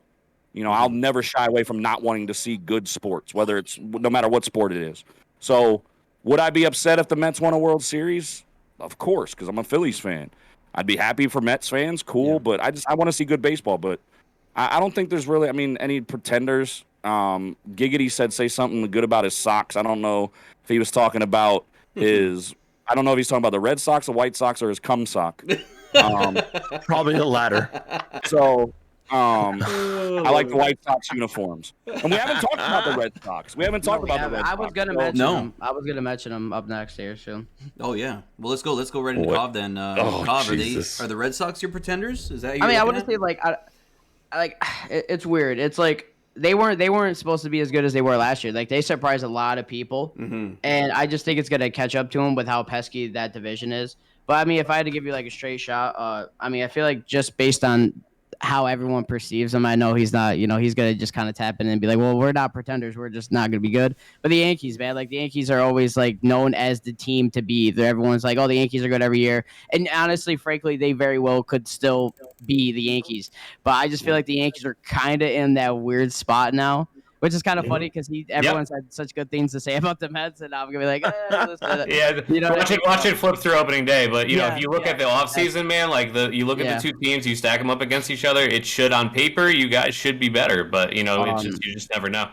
But another team that I haven't even mentioned that I'm just not, I feel weird about for some reason, but they're sitting in such a kind of like lopsided division, like you just don't know, is the Brewers, right? Like the Brewers have been like fairly decent team. They won a lot of games in their division, but it's like Christian Yelich has fell off so hard since he won the MVP a few years ago. Like he had such a bad, I don't know if it was, I want to say it was last year. Yeah, but like his hitting numbers went way, like his average went way, way, way, way down. Yeah. And I just feel like that division, I think the Cardinals will win that division, to be honest with you. Like the Cardinals went on like a 20-game win streak to end the season last year. Like an absolutely ridiculous win streak. And that's the team they ended up losing to the Dodgers, who got forced by the Giants to play in a one-game playoff. But I don't know, the Brewers are weird to me. Like I feel like they're just that team that's like, they're not bad, they're not great, but like I just feel like they're weird. You know what I mean? Like I said, I feel like with the fall off of the last year with Christian Yelich, I just feel like the Brewers are just kind of that like weird team. Like nobody really knows where to place them, and I can't see them if they were to win. I can't see them win the playoff series and get into the NLCS. I don't know any Brewers fan that thinks they could win a playoff series, but. Yeah, facts. And I think it's funny you mentioned the Cardinals. That's one team that's kind of like constantly overlooked. Like ever since Pujols left, I honestly haven't kept tabs on the Cardinals like I used to, but they probably have one of the best home field advantages out there. I feel like their fan base gets behind whatever team they have, and they've managed to stay competitive. They do these little mini rebuilds like every few years lately, and it always seems to work no matter who they bring in. Who's it? Goldschmidt's there now? I've been watching Yachty since I was like a kid, like a little kid. You know what I mean? So I have so much respect for Yachty, man. Like the dude is just an absolute legend. There's a lot of Mets fans don't like him based on the 2006 NLCS, and we kind of hold grudges when it comes to stuff like that. But no, you can't love Molina, man. The dude's a legend. So just throwing that out there. And Mr. Charmin Clean, who's your pretender this year? Could be Yankees, could be anyone else.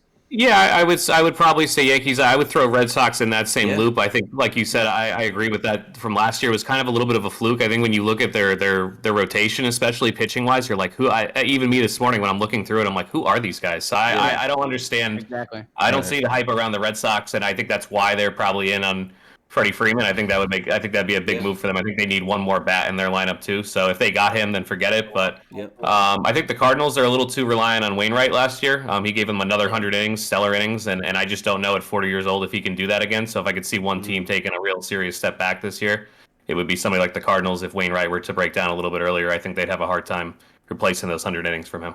Yeah, Absolutely. It's a lot of good players on that, or teams on that list there for the Pretenders. What I want to get into now is like rising stars of the league. If you guys had to pick like an exciting young player, doesn't have to be like a rookie. I'd say a player under 25 in the league that you think could be the face of the league going forward, or a player that you just really love to watch. My favorite topic. Like we're kind of spoiled right now. I feel like in the MLB, there's a lot of really young talent, and a lot of the best players fit into this category. So let's go reverse order this time. Let's go from Mr. Charmin Clean. This is your favorite topic. You're saying who are some of the young guys that you really just love to watch and think could be good for I actually like minor league baseball, I think, just as much as Major League Baseball. I'm kind of weird that way, but I worked in minor league baseball for a couple years. My uncle works for the Reading Phillies out in Philadelphia, actually, so No way. Nice. It's in Reading. It's in Reading. It's not in Philadelphia. It's not in Philadelphia. They're in Reading. They're in Reading. Is that where the railroad is? Monopoly? Yeah, that's the one. Yeah. So he sends me all kind of little tidbits and guys that come through the system and everything. So I really do like minor league baseball. Park and all the baseball, by the way. Yeah, it's beautiful. It's a really nice park. There's a couple guys this year. I think Bobby Witt is the big one out of the, for the Royals, is a big young kid to watch. Could be really good in a couple of years. The kid the Orioles have is the catcher Roachman. Might make the team this year. I hope he does, because that team needs some kind of a spark. That'd be really cool to watch him. Definitely.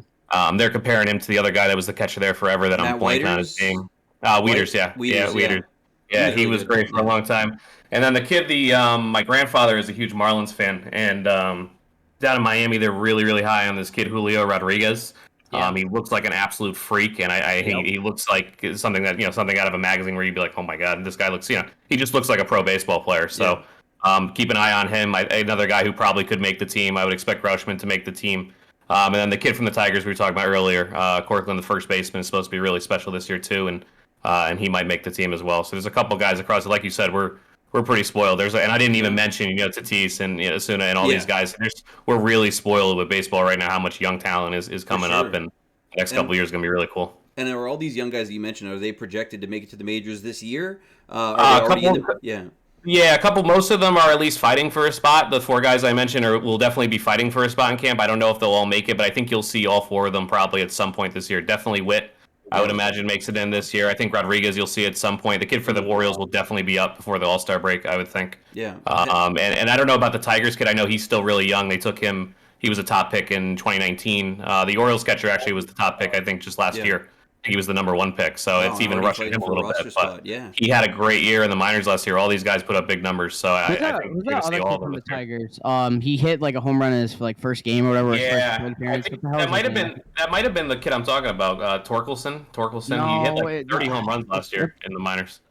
No, he actually made. He was in the. He made the actual. Badu or whatever his name is. Yes. Okay. Oh yeah. I like that kid a lot. I just want to throw it out there. Is he on the White Sox, Badu? No, Tigers. Tigers? Oh, okay, gotcha. Tigers got a hell of a farm system. Like you said, they're going to be good in a couple years. They for sure. They really are. Yeah, absolutely. Cobb, what about you? Who are some of the young guys that you love to watch, or that you see a bright future for in the MLB right now? I'm not as knowledgeable with the minor stuff as Charmin is, but I'll just go with the obvious one. I just absolutely love Tatis. Like, just the energy as a lot of people. I'm not gonna say a lot of people, but the old heads fans, old head fans, they don't like the whole bat flipping shit. He does that little when he's around third base, he does the little stop, when he's jogging or whatever. I absolutely love the persona he carries, man. I think he changes baseball when he kind of brings that sort of energy to the table, and I just think he just changes how people maybe perceive the sport, and just that little swagger, add the little swagger factor to it. Yeah, that maybe we haven't seen in a long time.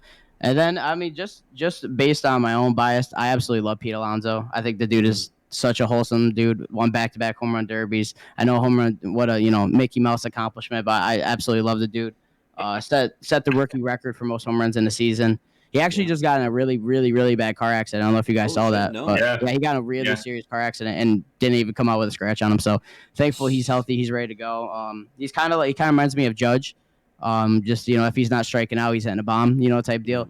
Okay. Judge is a decent defender too. Alonso's Aaron Judge now? Jeez, all right. Yeah. Listen, little do you know, I like Aaron Judge. I actually have one of these type of shirts, and I own an Aaron Judge shirt. I think that's actually a really good comparison, power-wise. I can see it. Yeah, so and the personality, right? They're pretty comparable, I think. He's got that nickname, the polar bear. He's got that I love a the thick dude. boy. He's such a good attitude, and he wants to win. You can just tell. And I mean, all these guys want to win, but like, there's just when you get to see it, when you watch your team play 162 games, and you get to just see that every night. Like the guy wants to win so bad, and Well, like even like the Derby, you could tell like he wanted to win that Derby, right? yeah, Like he was competitive as shit. Like I love that. I love that about him. Yeah, and that's honestly cool. too, like these guys that are coming up, they're not making as much as maybe guys that are getting big contracts. So the home stuff like a home run derby, you win $1 million. Like that's his whole contract. You know what I mean? So they're playing. You see a little bit more of just like the want and the heart. So I had to throw that in there because I absolutely love Alonso. Yeah. Dude, it came out of nowhere, and I think if he can just straighten out the strikeouts, which obviously is a big part of baseball, but I think if he gets together, man, and he's that type of guy where if you can get a couple walks or a base hits, he's bringing 3 runs home with one swing. That's just the type of guy you want to have your 3 or 4 guys to kind of clean up. But yeah, Pete's my guy, and he's been nobody talks about how good he's been at first base on defense. Like he has some pretty good highlights over the last couple of years of snagging some pretty crazy balls. So yeah, Pete's my guy, and obviously like that obvious one with Tatis. Like I said, I'm not as knowledgeable with the minor stuff, but like I said, that kid from the Tigers, pretty much the whole Tigers lineup in general is just a bunch of young kids, so that's gonna be exciting to watch. Yeah. But yeah, Tatis, Pete, they're pretty straightforward and obvious, but they're fun to watch, and hopefully they have a bright future if they stay healthy. So Tatis's question is going to be whether or not he can stay healthy. Yep. Yeah. Like with the antics that have been going on off the field with this motorcycle accident, fractured wrist, 3 months out again after missing a ton of time last season. His response, I don't know if you guys followed the story at all, but his response when asked about, what happened with the accident wasn't like, oh, it was, I was going around. It was which accident, like which one? Yeah. Oh, geez. Which has got to be concerning if you're anybody in the Padres head office, if you're anybody on that coaching staff. Like, I hope for big things for that kid. But. Well, I mean, think about a lot of people question his defense too. Yeah. Think about like a player, like a young star like Jose Fernandez a few years ago too, who was probably one of the top pitchers in the entire league, getting in that boating accident, kind of living the fast and loose lifestyle. Like it could be a lot. Like, I think I love the swagger. I love the persona on the field or even in the clubhouse. I think it's great. It's when it kind of extends to off the field, like outside of that, support group that is your team, and that's where it gets a little bit dangerous. So hopefully, he can stay on the straight and narrow and have some good mentors around him to kind of steer him in the right direction, because he could be special. Like he's one of those guys that makes me think, Trout's getting older, he's still gonna be really good for a long time, but Tatis is kind of like he seems like that guy for me going forward, because he plays a premium position and he's a great offensive and defensive player. Cap, what about for you, rising stars in the league, guys that are under 25 and under, that you really love to watch and think will have a great career? I just want to start this off by saying a grown man called another grown man that plays professional sports wholesome. He said Pete Alonso is wholesome. Wholesome. He eats his Wheaties. You know what it means. He's a wholesome guy, man. He's a wholesome guy. Just something you can take home to mom, Hey, I'm obviously going to start with the Phillies. Bryson Stott, Mickey Moniak. There's some pitchers. I mean, they're probably another 2 years away.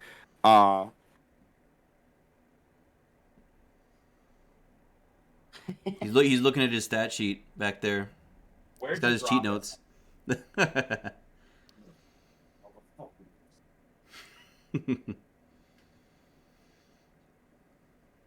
joys of a 5-year-old. Hey, right? I feel you, bro. I feel you. But no. You didn't say. I love Tatis. I know I'm old school. I'm 40. I love bat flips. I love the flamboyance, the shit talking. But I also love the beanballs, the brawls, the unwritten rules of baseball. Like, leave it all there. Like, if you want, every action has an equal or lesser reaction. You want to act like an ass rounding the bases, expect to get hit, plain and simple. Expect to go at somebody. Expect to let the bench. Nothing really ever happens in a bench clearing brawl anyway. They all just push each other and grab one another. Nothing ever really happens. It's not like the Pedro Martinez days. Oh yeah, we're just throwing old men. Yeah, we're just throwing old men on the Zimmerman's field. just taking a face plant. Yeah. Obviously, I don't agree with throwing at guys' heads, but you get hit in the small of the back because your teammate's an asshole. It's a part of the game. Yeah. Talk your shit, take your bag, take your base, and whatever. I love it all. We didn't say anything about Jazz Chisholm. Another year of Jazz Chisholm. Yep. Love that kid. Yep. And the Tigers. And we're gonna talk about the Tigers. Like I said, next 2 or 3 years, Tigers are going to be a team to be reckoned with. They got Badu, they got Torkelson. No one said anything about Casey Mize, Riley Green. Casey Mize is really good. Riley Green. They've got a lot of guys. You know, I know a little bit about minor league ball, but you know, and Rushman without a doubt is going to make the team. The kid in Seattle, I can't think of his name. Guy? Rodriguez, was it Rodriguez? Dominguez?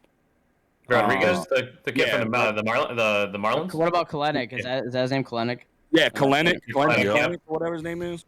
Yeah. There's a lot of the baseball's in good hands. Baseball's in good hands, yeah. and let's not shy away from the guys that aren't under 25. There's guys still, you know, Mike Trout's coming back. I mean, baseball's in really good hands, and I'm glad. And this podcast is going to run forever, like Murphy D said, an 8-hour podcast.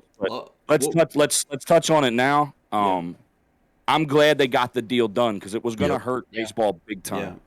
Yeah. Absolutely. And these rule changes, I'm all for banning the shift, more hits, more runs. Absolutely. That's what people want to see. The game of baseball is a dying sport. Yep. Let's be honest. The game of baseball is a dying sport. Bingo. The talent's there. The kids of the flamboyance is there. The attitudes are there. It's there for kids to want to watch baseball. The casual guy to want to watch baseball. Make baseball fun. You know, do the things that are necessary to make baseball fun. I think they did. They said they stopped. They're done. They're not going to test for steroids anymore. Let dudes juice. That's some fucking nukes. Let dudes juice. Let dudes Let them hit nukes. let dudes use spider tack. Let them do it all. Let them do it all. I want baseball to flourish because it's the best game on planet Earth. It is the purest game on planet Earth. It's one-on-one. It's a pitcher versus a hitter. You don't get better. You don't get much better than that. I was in a batter's box. I've been on a pitcher's mound. I played college baseball after I got out of the Marine Corps. That's the highest level I ever played was college baseball. Mm-hmm. Baseball is fun. I want to see young kids want to play baseball, and I want to see baseball flourish. Let it all happen. Let it all. Yeah, you guys heard it here. The time to invest in Belco stock is right now. I'm going to put. I'm going to buy some shares right now. You know what though? Honestly, and one thing you mentioned, like, you know, the showmanship that comes from like the young generation of players and people, you know, the old, you know, kind of guardians of the sport were the ones who were opposed to bat flips and stuff. But I think those new school behaviors lead to a lot of those old school things like the brawls and the hard slides and stuff like that. I don't think the two things are, you know, mutually exclusive. I think they actually go together. Yeah. I think the more guys that are bat flipping, the more we're going to see a bit more of a hard-nosed game played on the actual field. So, you know, I think the two can work together perfectly. DadBods, what about you for the rising stars? We got a bunch of them on the Jays, but who are some of the guys that you you know, love to watch? Well, selfishly for like, oh, dude, Vladdy, Bobichette, Grichuk. Oh yeah, Vladdy. Yeah, we just forgot about Vladdy. Oscar, like, Teoscar is super exciting. Even like the kid Espinal, like, at third base. Yeah. There's so much potential in that lineup. I think you guys named a lot of the stuff that I was already thinking anyway. Yeah. But I was actually more interested in keeping on Kev's point. Like, what a shame it would have been to miss out on a season with like the talent and like we were talking about earlier, the parity within the MLB, the talent that's coming up, the talent that's, you know, on its way up. Like, selfishly, I'm looking forward to seeing like Wander Franco's, because I may or may not have stocked up on Franco rookie cards. But I mean, like, you know, there's a lot of potential in the MLB right now, and I'm not the biggest MLB. Like, people listen to me talk about MLB tonight, but like, this guy knows nothing about the game. Not true. And you're not wrong. But like, you look at a guy like myself who's actually invested in baseball over the last couple of years because of all the young talent, because that kind of, you know, quote unquote, from the old heads horse shit keeps the young kids in check, right? Like, those young kids are going to bat flip. The shots in the lower back are going to be there to check those kids, and you're going to have a balance. You know, those big games are going to have the big flip, and that's okay. The kids want to see it. It makes the game exciting and fun. Let them go. Let them have fun. Yeah. You know, you have like parents on Instagram freaking out because some kid, you know, has his hands up in the air running the bases. Like, fuck off. Seriously. Let these kids enjoy the game, man. Game. Like, Don't this give up kid a just home hit. run. Don't Yeah, give up a home run. It might have been the first hit that kid has ever made in his life. Let him have his moment. Same thing in the bigs. You hit a ball coming at you at 100 miles an hour, 400 feet. Dude, you could strip down to your Under Armour if you want and just and run the bases. Like, do it. Do your thing. Yeah, like agreed. It's true. It's one of the hardest things to do in professional sports is to hit a baseball coming at you at that speed. And honestly, I think it's a good point. Like, I feel like people coming in, like kids, let's say people like 12 years old, 15 years old, turn on the TV, watch MLB right now. I feel like the product that's on the field right now is better than the product that was on the field 10 years ago. I think the style of baseball being played now would appeal more to a wider audience, and I think it has to because Ket mentioned, like a few of you guys mentioned, baseball is essentially a declining sport. It really does need to stay relevant and be exciting. The time to kind of throw out all those old traditions, I think, is now, and to move on to what works and what draws people in. So having a bunch of young stars, the league is definitely in a good spot right now, and definitely on the come up. But still, it is an uphill battle. I don't know what the viewership numbers are like. I think a lockout at this point would have been catastrophic to the league, to be honest. If they'd end up missing an entire season like back in '94, it would have been really, really bad timing for it, especially with what already missing a big chunk of that COVID season too. So, guys, moving on here, we got a couple more topics here, and I know we've been on for a long time. So, if you guys before we move, can I get one more point in there about absolutely about seeing as we're on like the longevity and the health of the game? Mm-hmm. Can we get to a point where, like, I feel bad for you guys because we don't deal with it too much up here, but get rid of blackouts. Yeah. Like, why are blackouts a thing? I cannot understand why regional blackouts are a thing. Like, when you are a home fan and you can't watch your home team. Yeah. Like, why? Yeah, what's that? Driving ticket sales? Is that the idea behind them? It's every sport, so you buy your cable packages. It's just stupid. Yeah. Oh my god, that's so brutal. Like I said, we deal with it like I think maybe a couple games a year, very very few. But like I gotta flip on like 19 different channels just to watch the Yankees every night, whether they're on ESPN, TBS, Channel 9, MLB Network. It's ridiculous. It's like, can we just watch the game on the same right? It's absurd. It's absurd how all of it works. We could have an entire podcast about how cable is the worst thing still going right now. God. To be honest, honestly, you're much better off buying MLB League Pass or some other like DAZN or whatever the heck else you can stream the games on, as opposed to trying to find it by purchasing 6 different Sportsnet channels. We need like a red zone, like the NFL red zone, but for baseball. Oh yeah, except you never know what's going to happen in baseball. Awesome. Yeah, that would actually be really awesome. Cool. That would be cool. Yeah, absolutely. The next thing I wanted to talk about, guys, and we'll do a couple more things here. I think we kind of already talked about rising stars here, so I think we'll skip over the Rookie of the Year conversation. It's way too early. We don't even know who's going to be making opening day rosters at this point. But let's go right into the MVP race here. If you had to pick a player in the league that you think is knocking on the door and is going to be this year's MVP, who would it be? I see Big Kep over there. Looks like he wants to chime in here. How about we go to Kep and then we go around the horn? I thought when he put his hands up, he was choking on his dinner. I got worried there for a second. He's getting himself a Heimlich on his chair. This sushi's so good. Let's go. So Kep, lead us off here. I love Bryce Harper. It's his to lose. I just think between the talk.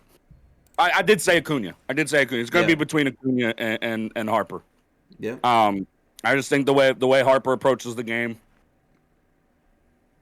and depending on him wanting guys around him, I think it's between Harper and Acuna in the NL, and obviously Trout in the AL. Mm-hmm. Vladdy in the AL, depending. Yeah. And that's about it. I mean, those are your stars. Those are your, Shohei, obviously. Yeah. If he can put another, he puts another season together like that. I mean, that's insane what he's able to do. You know what's insane, Kevin? On the mound and at the plate. So how can you have 2 MVPs on one team and not be good as a team? Like that shows you how tough it is to be good. Trouty missed most of the season, so yeah, that's true. That is true. Definitely. Like Mike Trout's always going to be in the conversation. He's always going to be probably the Vegas odds-on favorite to win it. For at least a couple more years, I'd say. Yeah, definitely good choices there. Cobb, what about you? Who's your MVP this year? Man. Like It's the same type of deal. Like you can throw in your obvious ones, your Trouts. I think like if didn't Freeman win the I will say wholesome Pete Alonso had the chance to, it's Wholesome Pete. wholesome Pete. Wholesome But Pete. I think if you send a guy like Freeman to the Dodgers, like obviously when he comes up to the plate, 9 times out of 10, he's gonna be fucking in an RBI situation. Mhm. You know what I mean? So I think Freeman has a good shot. I one name that we haven't talked about is I think with his defense, and if you could just throw in like getting your doubles, your triples, your home, your extra base hits or whatever. Mookie Betts, I could see Mookie Betts with with being on that team. Like same thing with Freeman, RBI opportunities. It's MVP is like you could pretty much have, which is kind of weird because there's so many players in the MLB. Yeah. You know what I mean? But Yeah. I think you have an idea who your MVP favorites are gonna be. I mean, like I said, like I mentioned earlier, look at Christian Yelich, right? Christian Yelich won MVP, and now he was struggling to bat above 220 last year. So, I mean, somebody could come out of nowhere, right? One of these young guys could come out of absolutely nowhere and surprise everybody. But Trout, Shohei, obviously, but like same thing with I think Cody Bellinger. I don't know if Cody Bellinger won MVP, but he was always in the conversation. He was absolutely terrible last year. So it's such a, I guess, hit or miss. But you got your guys that could definitely go on a run and surprise people, and that's the beauty of baseball. You just never know. But if I did just give you a straight shot answer, just give me Trout and Freeman. If Freeman goes to the Dodgers, absolutely. And you guys probably, if there was one pitcher that could win MVP, and I don't know if we'll see that, to be honest, the pitcher, because they already have the Cy Young. It's essentially the MVP pitcher. DeGrom would probably be the one that I could think of that would be the one to cross that. If DeGrom was able to stay healthy and do what he was doing for the longevity of a season, and like it's clear as day. Like you don't bat what he was batting. He was breaking his own records, week after week. You know what I mean? Like, and he was going the distance and like. And the problem with Jacob deGrom is like maybe he's just throwing a little too hard. Like the guy throws 90 plus sliders, 90 mile an hour sliders. Like that's not a lot of pitchers can do that. Yeah. So it's almost like he's throwing. He's almost too good if that makes sense. Because that the Mets kind of brushed it off whether it was going to be a real serious elbow injury, you know what I mean? And we weren't sure if there was a tear or not, if it was just something minor. And it's like you wonder, it's like maybe he needs to just kind of chill out and kind of focus more on the off speed stuff, because throwing he got up to like almost 94 mile an hour sliders. Like that's actually to have movement on a pitch like that. It's coming at you at 94. Some guys' fastball is 94. Yeah, you know what I mean? So to have that with 102 mile an hour fastball, like. Mark Burley's fastball is 87. So honestly, like, it's it's just like everybody. I don't even like the Yankee fans with Cole and everything. Like nobody can argue that Jacob deGrom is the best pitcher in the league. It's just it's a matter of health. Like, and I think Scherzer's right there. It's like you go deGrom, Cole, and Scherzer. So it's like we got two of the best. 2 out of 3 of the best starting pitchers in the league. So. Imagine that in a 5-game series. Yeah. It's funny. Like look really pretty in a Phillies jersey. MVP is a weird topic in baseball because it's such a long season. A guy could have could start a season at like all time type great, but he could still obviously not win the MVP. So like it's almost like you have to be like above average, just slightly above average for a whole season. That's how you win MVP. You know what I mean? Yeah, well, I think like there's a couple things that might guarantee an MVP. Triple Crown's probably one of them. Vladdy came close last year. Who was the last pitcher to win MVP? I think it was Verlander, right? Didn't Verlander win MVP a while back now? Am I crazy? Like I'm talking like maybe I don't know that when one. He was on the Tigers. I don't know that one. Well, I mean, Ohtani won it last year, right? In the AL, that's true. It's funny, it's funny that I look at Ohtani more as a position player. I know that he finally pitched like almost a full season last year, but like because of his injuries early on when he came to the MLB, I looked at him as like a first baseman, DH type. But absolutely. What about for you, Mr. Charmin Clean? Who's your MVP this year? Looking around the league. I think AL, it's Ohtani's to lose again. There hasn't been a back-to-back, I think, since 2012, I think, with Miggy. So I'd like to see him win back-to-back. I think baseball kind of needs that. He is like a figure stone MVP. He pitches, he hits, he does everything. So I think it's his to lose. It'd be cool to see Trout with maybe a little bit comeback story. Yeah. If Vlad gets up towards the Triple Crown again, I think I could see that making sense. If you want a dark horse one in the AL, if you're looking to make some crazy odds, Aaron Judge had, his first year, he had I think 53 homers, 150, plus RBIs. So if he did that again, actually stayed healthy, and the Yankees made the playoffs, you could make the case for him to win the MVP too. The NL, I agree. I think it's Asuna and Harper. I think if you want to throw one more in there just to talk about it, probably be somebody like Juan Soto. If he has a crazy OBP and hits 30 home runs and they hit the wild card spot by some miracle, I could definitely see him winning the MVP too. He's one of the best players in baseball, so I wouldn't count him out either. Honestly, it's kind of crazy. Like the scouting department for the Nationals, they've pulled so many good, talented players. Bryce Harper, Juan Soto, another one. Like you lose Bryce Harper, and then you get this other guy who just rakes. And he's how old is Juan Soto? He's not. Is he 25 even yet? Probably not. I don't even think he's. I think he's like 23. I'm not kidding. It's insane. I think he just turned 23. Yeah, he just turned 23, right? Yeah, exactly. He came into the league like pretty young. Like he gets overlooked a lot in those like young stars of the game. It's like, look at this dude. He's barely old enough to buy a drink in a bar, and he's already like consistent like a 325 hitter who hits like 40 bombs. Like he's just insane. He's incredible. DadBods, what about you? Who are you looking at as MVP candidate this year? I would love to see Vladdy on a redemption tear this year, man. Like I think he earned it last year. If it wasn't for the ridiculousness that is Shohei Ohtani, as a generational talent, you had to give it to Shohei, it was just incredible. Yeah. I'm gonna stick with just solid Vladdy. The last pitcher I just looked it up was actually Kershaw in 2014. Oh wow. For LA. Okay. Yeah. But yeah, no, I want to see Vladdy. Like I want to see Vladdy come out with a redemption story, like come out on a tear and just show, that he earned it. It wasn't a flash in the pan year. But that's just the Toronto fan in me. I think, to the point that we were all talking about earlier, like listen to this list. Like we've named off 7-8 solid contenders for MVP this year. Yeah. And that doesn't include an injured Tatis. Like we haven't talked about that. Yeah. Mm-hmm. There's probably a good 10 players that could be in that race for that MVP, which is an incredible feat considering the length and the durability that's required to get through an MLB season. Yep. Yeah, absolutely. And then you get a couple teams that have multiple MVP candidates on the same team. You get Ohtani and Trout on the same team. You get literally anybody on the Dodgers could be MVP depending on who hits more home runs and RBIs and what the batting order looks like. Like it is a lot of like top heavy talent in the league. But at the same time, it kind of shows you.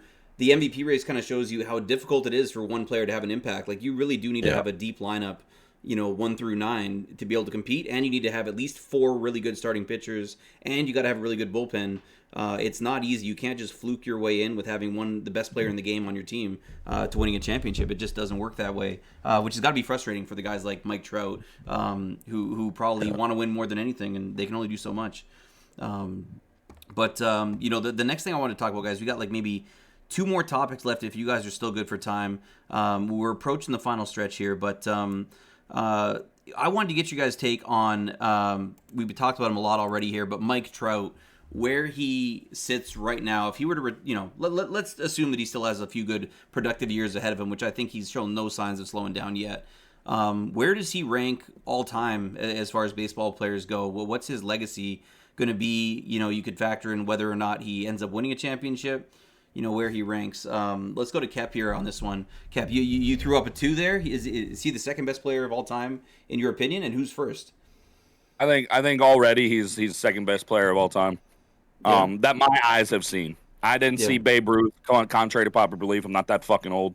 Ty Cobb, though, you remember, right? I'm gonna have to see proof on that one. Yeah, I didn't see Babe Ruth. I didn't see Hank Aaron.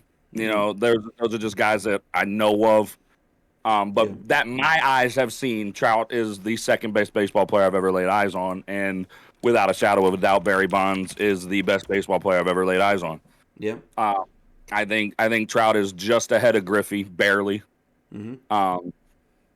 And Griffey never won a championship, so Bonds won a World Series. Bonds won outrageous a number of 8 MVPs. He's won 12 Gold Gloves. Yeah, I mean, Silver Sluggers award. Bonds was your quintessential 5-tool player. Yeah, could hit for power, could hit for average, could get on base, could run the bases, had defense, had an arm. Yeah. The only knock on Trouty is his arm, and you're playing center field, you don't really need an arm, right? Yeah, got to cover the ground. Yeah, but he's your quintessential, 5-tool player as well, and I think right now he ranks second. Will he win a championship with the Angels? Highly doubtful. So he's going to be like your Dan Marino of Major League Baseball because he's probably not going to win a championship unless for some miracle he leaves L.A., Anaheim, Oakland, whatever the hell they're calling themselves these days. Los Angeles Angels of Anaheim, I believe. I don't know if that's the current one. Yeah. Yeah. I was praying to God he came to Philly because him and Bryce Harper are really good friends too. But and he's from South Jersey, big Eagles fan. He's a Philly kid, but he's just You want to talk about wholesome people? Mike Trout. Mike Trout is just that type of dude. He loyalty. He didn't want to leave. He didn't regardless of the money, regardless of whatever. He probably could have made just as much, if not more, if he would have signed with the Phillies because the Phillies had the money. Yeah. But he chose to stay out there where he was drafted and where he's just that type of guy, just that type of kid. So kind of crazy. In my eyes, he's number 2 all time already. Yeah, he's gonna go on a tear. The kid just loves baseball. He just loves to play baseball. He's like a little kid out there every time he steps foot on the diamond. So there would barring health, and hopefully he stays healthy because that kid is good for baseball, whether he's on the West Coast or not. And they don't market him enough. Really but he's also not the type of guy to want to be marketed either. He's not. He's not a marketable guy. He's the best, but he's not going to tell you he is. He's not going to act like it.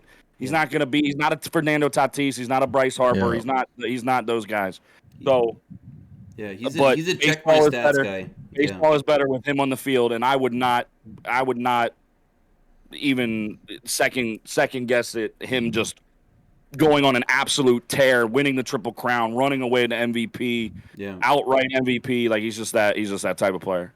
Yeah, absolutely. He's special, man. And I feel kind of like I've been robbed because he plays on the West Coast. If I ever want to catch his games, it's 10 p.m. on a work night. It's tough to catch games with Mike Trout. I've probably only seen him, a handful of times in my entire life, which is sad to say. But Cobb, what do you think about Mike Trout? What's his legacy for you right now, and what you see it being in the future? Right. I mean, like he is a wholesome guy. I mean, some people are wholesome and some people are assholes like Cap. There's a different section of the world today. So, but I mean, it's difficult too because I don't know if I'm the youngest one here, but I haven't been watching baseball that long. Yeah. But I mean, so Trout to me is the best player in my mind, is the best player I've seen watching baseball, whatever. But it's kind of like the whole MJ LeBron thing. It's because there's just so many different eras. The game has changed. The pitchers are obviously so much better. Like everything's just so different.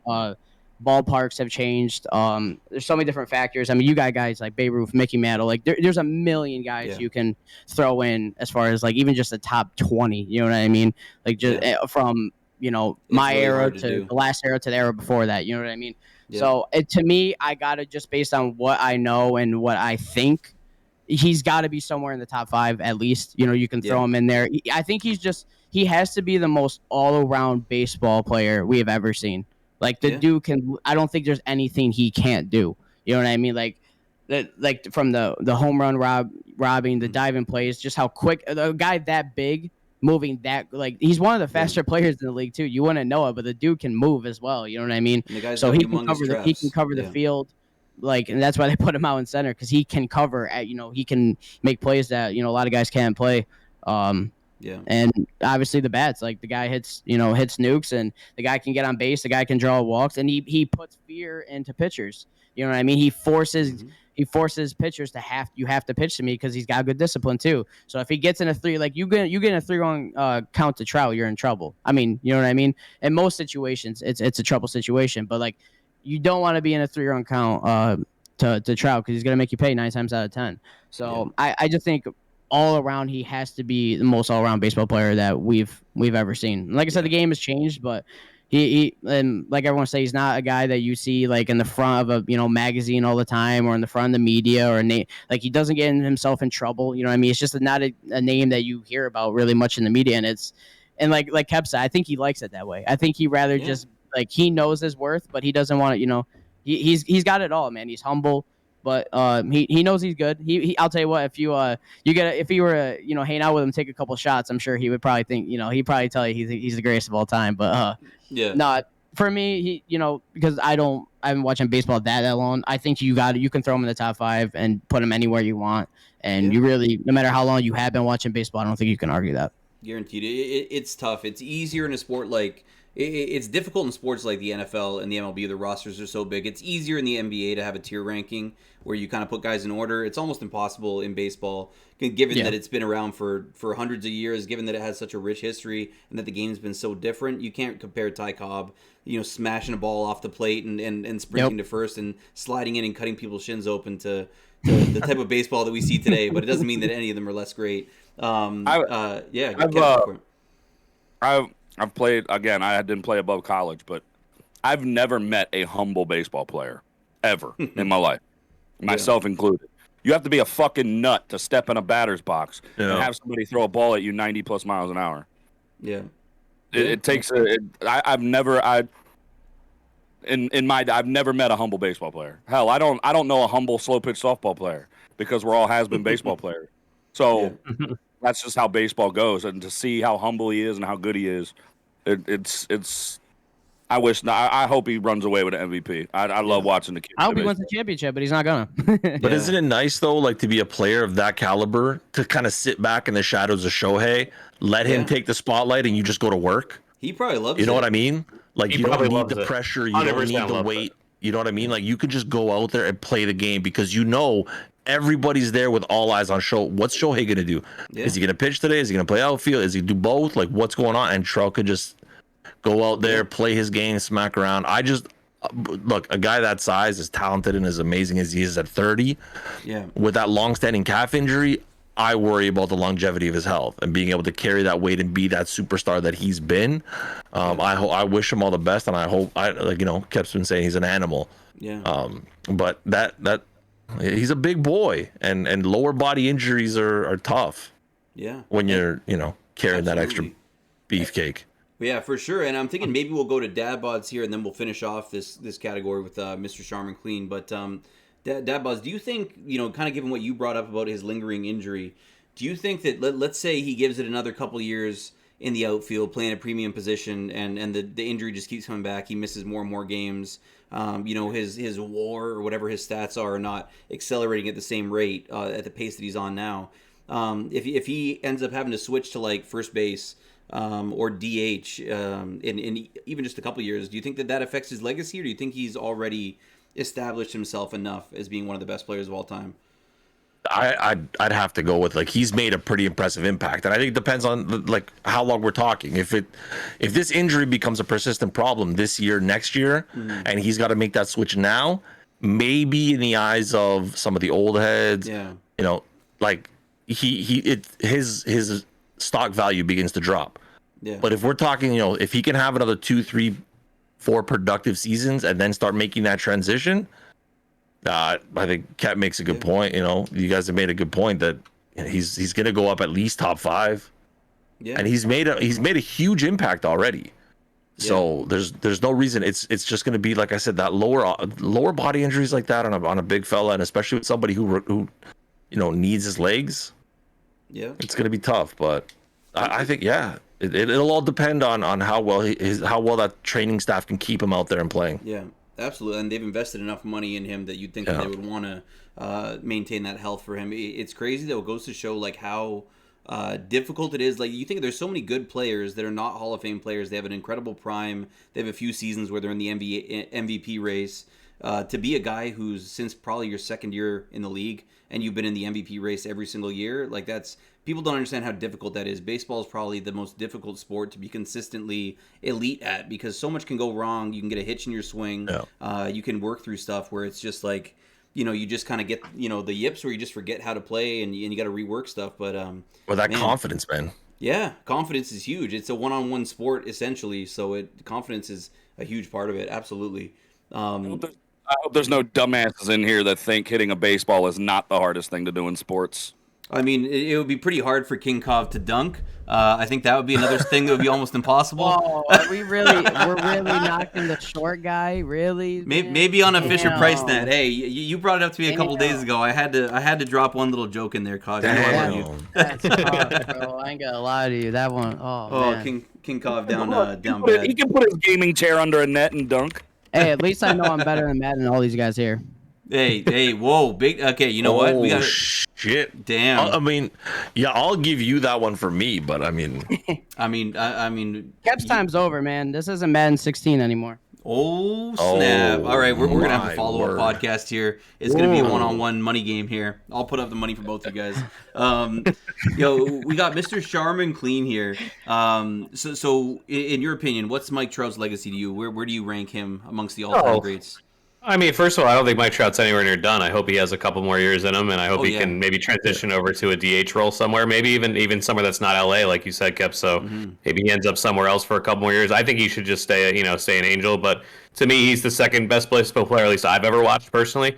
The only guy I put him behind is Bonds. I remember when I was a kid, and when Bonds came up to the plate, my dad would call me out into the living room. It was like, you have to watch this. You know what I mean? And it was like, I don't look at Trout that same way. I think Bonds was like a different kind of animal, and he was really, really special, like Kep said. So he's the only guy, at least that I've seen, I would put him behind. But in terms of like greatest baseball players I've watched, I think Trout has to be number 2 at this point. And if he keeps going, maybe he can eventually pass Bonds. But to me, Bonds just had a different persona about him. He was just nothing to describe it. He was scary to watch at the plate, and there weren't a lot of guys like that. Yeah, he was like the only guy that I remember. He'd come up and be like, "Oh my God, it's Barry Bonds!" Like I've never seen a guy like that since, me personally. So I'd still put Bonds ahead of him, but Trout's definitely, the 5-tool guy that one of the best best to ever do it. So absolutely, I think Barry Bonds. I talked at length on another podcast about Barry Bonds. So when he was snubbed from the Hall of Fame, and I will call it a snub.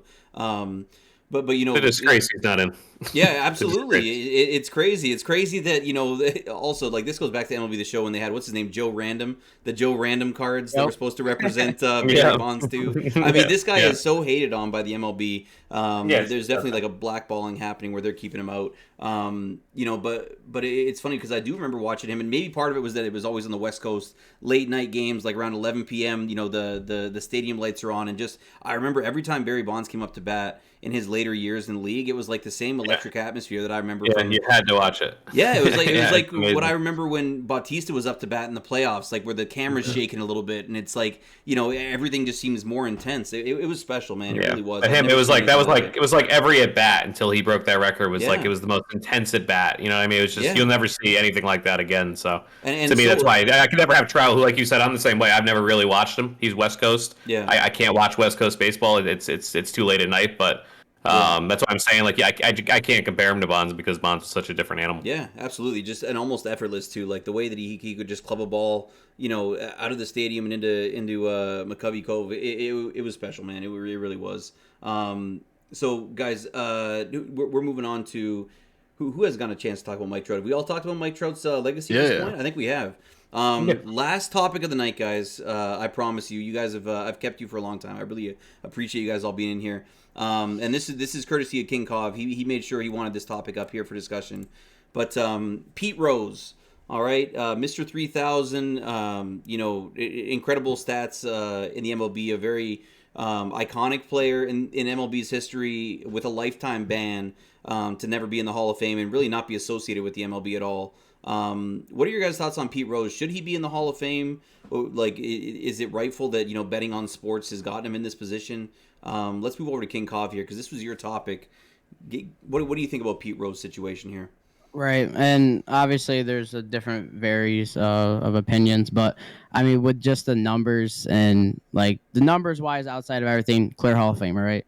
But it's just what I don't get is like I it's not like he was betting on his team to lose. It's not like he was like Paul Crew from The Longest Yard, right? And purposely, selling out, so and making his team lose type deal. But it's just like I get why people don't like it, but it's not like he was purposely betting on his team to lose. He knew his team was good. He knew he was good, right? Yeah. And I get why people don't like it, but I don't think it's enough to brush him away for what he did on the field because he always thought his team was gonna win. You know what I mean? Like, it's a dicey topic, and again, I get why people don't like it, but and same thing just happened with Calvin Ridley. He just got banned for the whole season for the same type of thing. Yeah. But it's just like betting on your team to win. It's like I don't know what that changes as far as like what you're gonna put out on the field. Like if you're playing to win the game, you're gonna play as hard as you can every single night. So if you betting on yourself to play well, like I just don't get it. You know what I mean? It'd be different if it was like betting on personal stats, like if it's betting on over under 3 hits, because maybe you know, but betting on your team to win that you're on, like I don't. It's weird to. I get like I said, I get why people don't like it, but like. It's not like he was selling out. He was given the same effort whether those bets were there or whatever. Right. And I don't think that's a reason to withdraw him from Hall of Fame. Like they like people like the administrators of the MLB, they don't even want to say his name. Like you know what I mean? It's like a sin to the MLB to even mention his name, and it's like it's a shame because the numbers don't lie. Like I would love to see him in MLB The Show. I'm sure every MLB The Show player would love to see a guy like Pete Rose, in the game. And it's never going to happen. And I don't think they're ever going to let it go. They're never going to let it go. And it's a shame. Pete Rose run over a catcher in an All-Star game? Are people really going to question that this guy doesn't want to win? There's a game that meant nothing back then, and he's running over the catcher to make a play at home plate and slide in safe. Like, people that could question his competitiveness and his desire to win, it just doesn't make any sense. It's kind of wild.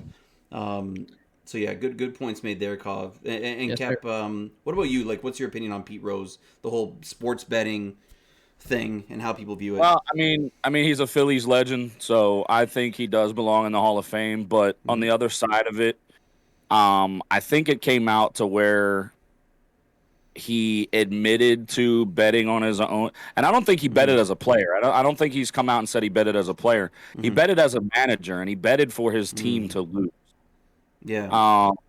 I have a hard time with that. I have a hard time. Look, rules are in place. Rules are there for a reason, and let's not overlook the fact that Bud Selig hated him, and Pete Rose is a dickhead. Pete Rose is a certified dickhead. Everybody that knows him, even his best friends, know he's a dickhead. Like, he's just a dickhead. He's not a good person. He's not a good human being. He's a dickhead. So until Manfred was really good friends with Bud Selig, until a person's out that has no ties to Bud Selig, Pete Rose will never be around the game of baseball. And I think they've let him be an analyst or be somebody. He's around the game. I've seen him at venues. I mean, he's around the game. But look, I'm a big proponent for due to crime, due to time. I mean, you can't bet as a player. You can't gamble. You can't, it's all there. Calvin Ridley, whether he bet $1,500 or 15 cents, you're not supposed to bet on the game you play. Yeah. I mean, rules. And look, I'm no angel. I've been locked up a few times. I've got a tattoo on my chest that I got in a jail cell from being locked up one time. So I'm no angel. But rules are put in place, and you have to abide by the rules. If you get caught, I do think a lifetime ban is a bit harsh, and I know he should be in the Hall of Fame. But Pete Rose will look you dead in the face, and he'll tell you, I don't give a fuck if I'm in the Hall of Fame or not. Yeah. Right. He knows he's a great player. Same with Barry Bonds. Barry Bonds probably say, "Don't give a damn." Yeah. Do you think Terrell Owens gives a damn? No, he don't give a damn. He knows he's a great player. He didn't even go to the Hall of Fame induction. He had his own at Tennessee Chattanooga. And so, I mean, those guys like that, they know, like they don't. Yeah. Now, there's some guys that are like, yeah, that cements my legacy, yada yada yada. But whether Pete Rose is in the Hall of Fame or not, we all know he's one of the best. I don't think he's the greatest hitter of all time. Yeah. But he's top 3, top 2, maybe top 2. You could flip and flop. Yeah. Maybe 2 and 3, but I still think Ichiro is the greatest hitter of all time. If you bring Ichiro over, and Ichiro plays his entire career in the major leagues, no one's close to Ichiro. Yeah. Right. So, and then you could flip and flop Ted Williams and Pete Rose if you want to, but I mean, it's not that big a deal to me. I still consider Pete Rose one of the greatest hitters of all time, but he's also a dickhead. So yeah, and Tony Gwynn too. You can throw Tony Gwynn in there too. So. But he does belong in the Hall of Fame. Barry Bonds belongs in the Hall of Fame.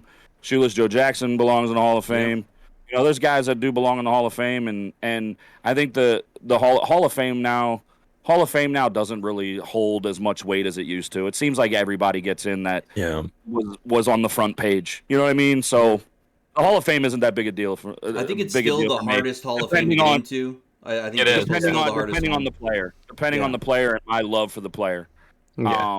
But If Omar Vizquel or somebody gets in, then I'll weight. start questioning it. Like there's a couple guys that I've seen come up, and I'm like, yeah, Omar Vizquel, he was never even a decent hitter. Yeah, he was great defensively. Whoa. Hey, did he play for the Phillies? He didn't play for the Phillies. No, but do you know why Do you know why I wore number 13 and why there's a 13 at the end of my name? No. Omar Vizquel is No the shot. best defensive shortstop to ever step on a he fucking is diamond. with the Indians, and then I got to see him a little bit in the end of his career. He was still like spinning web gems. I have a hard time saying that in lieu of all the shit that has come out with him over the last year, with him being a coach of the White Sox and doing some dirty shit to some women. Really, I didn't even hear about that. Yeah. So, but when it comes to baseball, Omar Vizquel was my favorite player growing Wow, that's up. why I didn't know where that's where the number came from. That's actually a cool little origin story right there. Yeah, let's go down to Mr. Charmin Clean here. We'll wrap up with DadBods at the tail end because I got to give it to a Jay. I got to give a Jays fan the last word, obviously. But yeah, Mr. Charmin, what's your opinion on the Pete Rose situation here? Does he deserve to be in the Hall? I mean, all of us are sitting here saying he should be a Hall of Famer, so we all know he's a Hall of Famer. I think that's why I think baseball in particular does a really bad job with their Hall of Fame out of all of them. I think all the other sports do too much with letting everybody in, so I agree with you there. But we all know Pete Rose is a Hall of Famer, and this whole the thing I can't stand about baseball and the MLB, and part of what's wrong with it, I think, is that they just like to pretend this whole steroid era didn't happen, and we're not going to put these guys in the Hall, and it's like they don't exist.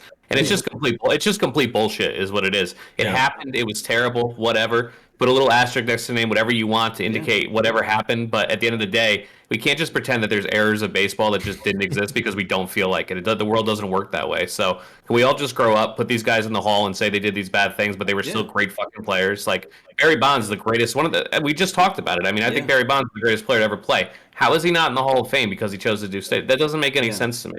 I just think still gotta hit the ball. You still gotta hit the ball. Yeah. I think out of all the Hall of Fames, I take baseball the least seriously because I can't stand an organization that can just pretend like errors of their game didn't exist. So I just don't take it as seriously. To me, Pete Rose is the Hall of Famer. He's one of the greatest, like Kep said, one of the 3 best hitters of all time for sure. And it's not worth the argument to say whether or not he's in the Hall because we all sitting here saying he's a Hall of Famer anyway.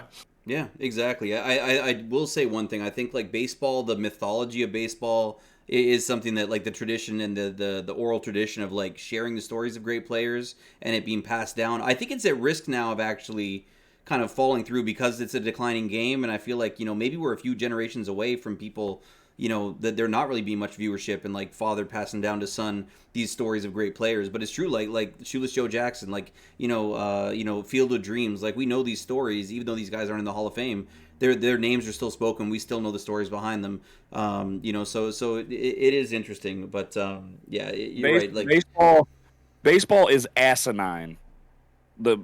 As an organization, baseball is asinine to punish the players of the steroid era for saving the game of baseball. They saved it. They saved Sammy it. It was the best season of baseball. McGuire, I mean, that was baseball crazy. baseball literally hasn't been the same since, right? Like from a power perspective, from an entertainment perspective, baseball was never more fun than that era.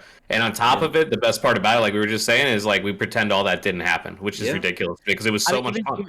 Even just recently, remember like last year or whatever, everyone's like, oh, they're definitely juicing the fucking balls. They're because the balls were flying. But wasn't it awesome to watch? Like, who cares? Like, we were sitting here saying they're juicing the balls. Man. So what? Who cares? Like, let's watch them hit all these home runs. It was great. Yeah, exactly. Yeah, they're definitely lacking like that evolution, and which is, we've been talking about it all night, how exciting the talent coming in is. But that talent, how good is that talent if nobody's there to watch it? You know what I mean? Yeah, and I think they did some things with the CBA too, right, to hopefully fix the game. I like that I know there's a lot of baseball junkies right now that are pissed that they might be getting rid of the shift, but the shift honestly has ruined. And again, as a Yankee fan, I'm very biased on this topic, but I think the shift has ruined part of baseball. I understand it's a strategy, but it's taken away an element of the game that you just can't get back. And to me, it makes the game really boring. The guy's going to hit the ball at the right side of the field. You can just play that shift, and it's boring to watch. I'm sorry, it is. But as a big time sports fan, I've watched a lot less baseball the last couple of years, because to me it's just not as entertaining anymore. It's boring to watch, and I hope these changes that they're making with the CBA make the sport a little bit better. I like that they expanded the playoffs, and hopefully they continue to do things to make the game better. That's why basketball is so popular now. Yeah. The evolution of the 3-point shot, and football is all throwing and touchdowns and exciting plays. Baseball's boring, man. They got to do things to make baseball more fun to watch again. That's what I'm saying. I agree with Tatis, with the Tatis stuff. I love bat flipping. I love anything to get people excited because baseball needs that shit for sure. Absolutely. And I think it's funny, like the NFL, it has rules about where players can line up, how many guys can be on, down linemen, how many guys can be off the line, how many guys can be on it, how many guys can motion. So who's to say that it's like crazy for the MLB to say, yeah, the shift is banned? I think, DadBods was mentioning there, that the game needs like this evolution. I think managers thought that the shift was the evolution, and then we found out that evolution of playing this sabermetrics based style is freaking boring, and nobody wants to watch that shit. It's just but I love arguing with talent. Like guys like Joey Gallo, they would take the third baseman and put him by the shortstop. By the second baseman, and it's like, bro, he could just bunt it left. And, guys what's amazing, none of them can do that though. Like you can't ask Joey Butler. Right. It's amazing that you can ask him to do that. But they showed it from a high point, and you just see literally, it's like the field got cut in half because nobody's on the left side. Like, nobody's there. Yeah, nobody. Like as an old guy, I love arguing with other old guys that are against all of it because it is imperative for the growth of the game. Yeah, I'm a baseball purist. I don't mind watching a 1-0 game, a pitcher dominant game, or a 2-1 game. I don't mind watching that stuff, but not everybody enjoys that. People want to see hits. People want to see runs. The banning of the shift is imperative for the growth of the game. Yeah, it was like the defensive trap in hockey. But 15 years ago or so, like nobody wanted to see like all 5 minutes. Like nobody wanted to see that. It just made for a boring game. And you know what? I full props to the MLB for hopefully stepping up and making the right moves, because these young guys got to be seen. Like baseball's got to have one of the lowest barriers to entry of any youth sport, but yet it's suffering everywhere. Yeah, you know what I mean? Like there should be kids on baseball diamonds all over North America. Yep. Like I start coaching T-ball in a couple weeks. I'm gonna have my T-ballers doing bat flips. Watch. Hey, let's go. Yeah, why not? Make sure each one of them has like a home run celebration. Oh yeah, separate handshakes and everything. I'm gonna have walk-up songs for them. I'm gonna do it all. Do it, man. Do it. Make them love the game. That's awesome. Can I just say how stupid the extra inning second base runner? I hate it. Little league rule. They got rid of Little League rule. They got rid of that too. Extra innings. We need to rush the game. Like that was such a bullshit experiment. It was so stupid. Thank God they got rid of that. And it just added so much extra pressure because the road team, if you didn't get that run, you lost. Like the game was over. You lost, bro. It was the stupidest. I couldn't believe when I first flipped the game on and saw that first guy on second. I was like, "What are they doing? Like, is this is not making the game more fun? This is so stupid." They implemented it during the 60-game season, so they wanted to shorten games during the already short season. It made no sense. Absolutely, I'm pretty sure it's gone. I'm pretty sure they took it out. They got rid of it. They got rid of it because everybody bitched about it. It was the stupidest thing they've done in a really long time. Like watching, it's like you're watching. That's what they do in Little League games to end the games. You don't have to do that in the MLB. I'm here for it. I'm gonna go the opposite. I'm in. Big guy that you're in. Why do you? I'm in. So what do you like about it? Why not? Add a little bit of pressure. Add a little bit of sweat. Okay. Let's see. Let's see. Like, look, whether it sticks around or not. Like I said, I'm not going to sit there and watch 162 games. But at the end of the day, like, I give credit because we've been talking all night about. Not second. Okay, even that. Like, but I give credit for the. I guess the idea. Outside the box thinking kind of thing. Second, a bunt and a sack fly wins the game. Yeah, or it's a bunt and a sack fly. Put them on first. It's stupid. I'd say like, there's got to be a cutoff point. Like I wouldn't be opposed to having a guy on second.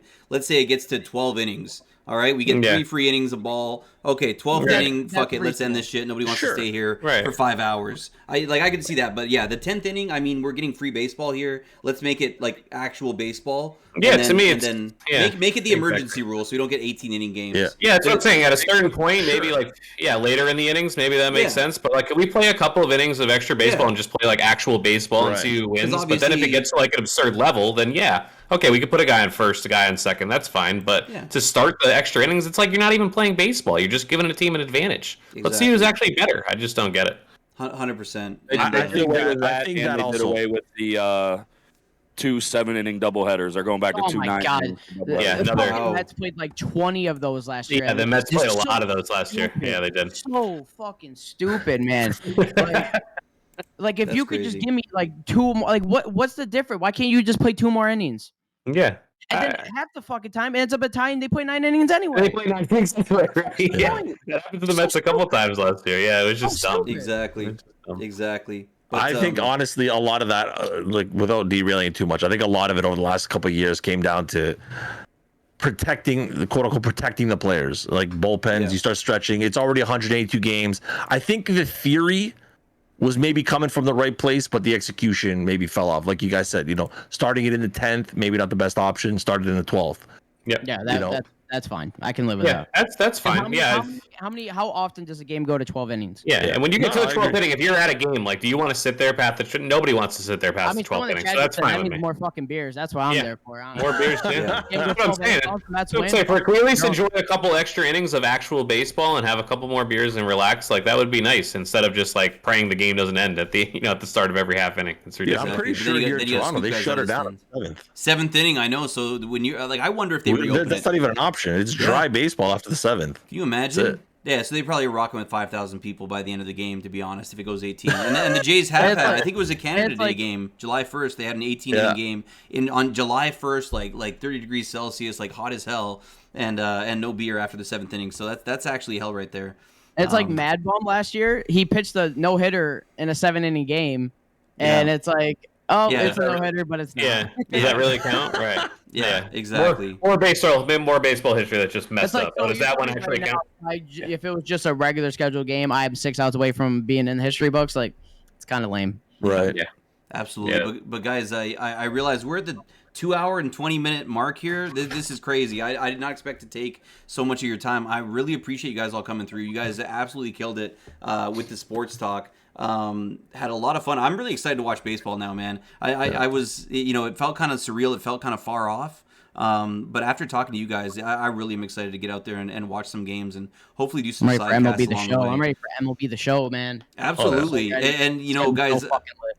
100%. And I'd be remiss, guys. I want to drop your links in the chat. So the one thing I want to do, just a little sign off from each of you guys. Tell us what you do in your stream. Why people should go and check out your stream. I'm going to drop your links in the chat. But DadBods, tell us about what you stream primarily and why the guys in the chat should come and give you a look. Oh, you should. No, I'm joking. I play MLB the Show through basically April through September. Once it hits October, I am full blown FIFA Ultimate Team. So if you're into FIFA content, we do a little bit of sports talk on the soccer stuff, which is a little bit hard for a North American to cover European soccer, but I got a lot of soccer content coming up near the end of the year with the World Cup coming. Right now, I am like neck deep in WWE action. I am having so much fun with 2K22. But yeah, no, like we just have a good time. We do I do a lot of work for charity this year. This year we raised just over $14,000 for the Canadian for Princess Margaret Cancer Foundation. So that's where the No One Fights Alone comes from. We've done a lot of work. This year will be the 3rd annual charity stream. So we're like $17,500 lifetime. So wild. We do a lot of fun stuff. So that's cool. exciting. And the collaborations you had and the amount of work you put into that last year, like it was really incredible to see what you did, man. So yeah, we had 12 streamers over 3 days. Yeah. So amazing. Awesome. Amazing. You Awesome guys definitely stuff, check out DadBods. I dropped his link in the chat right there.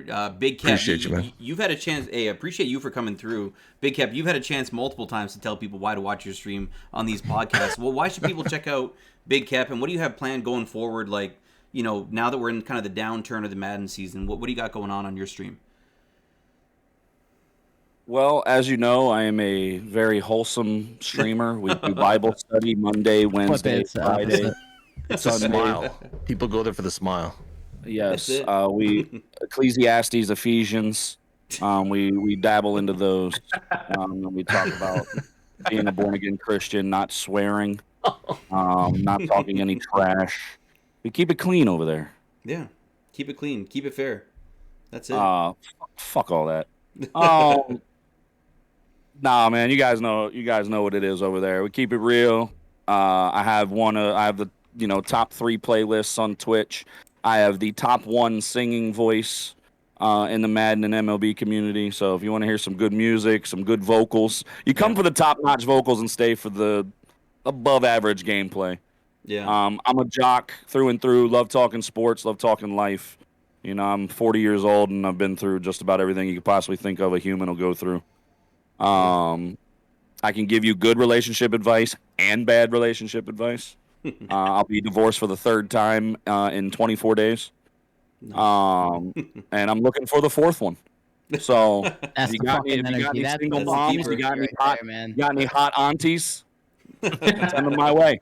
No one likes a quitter, Cap. No one likes a quitter.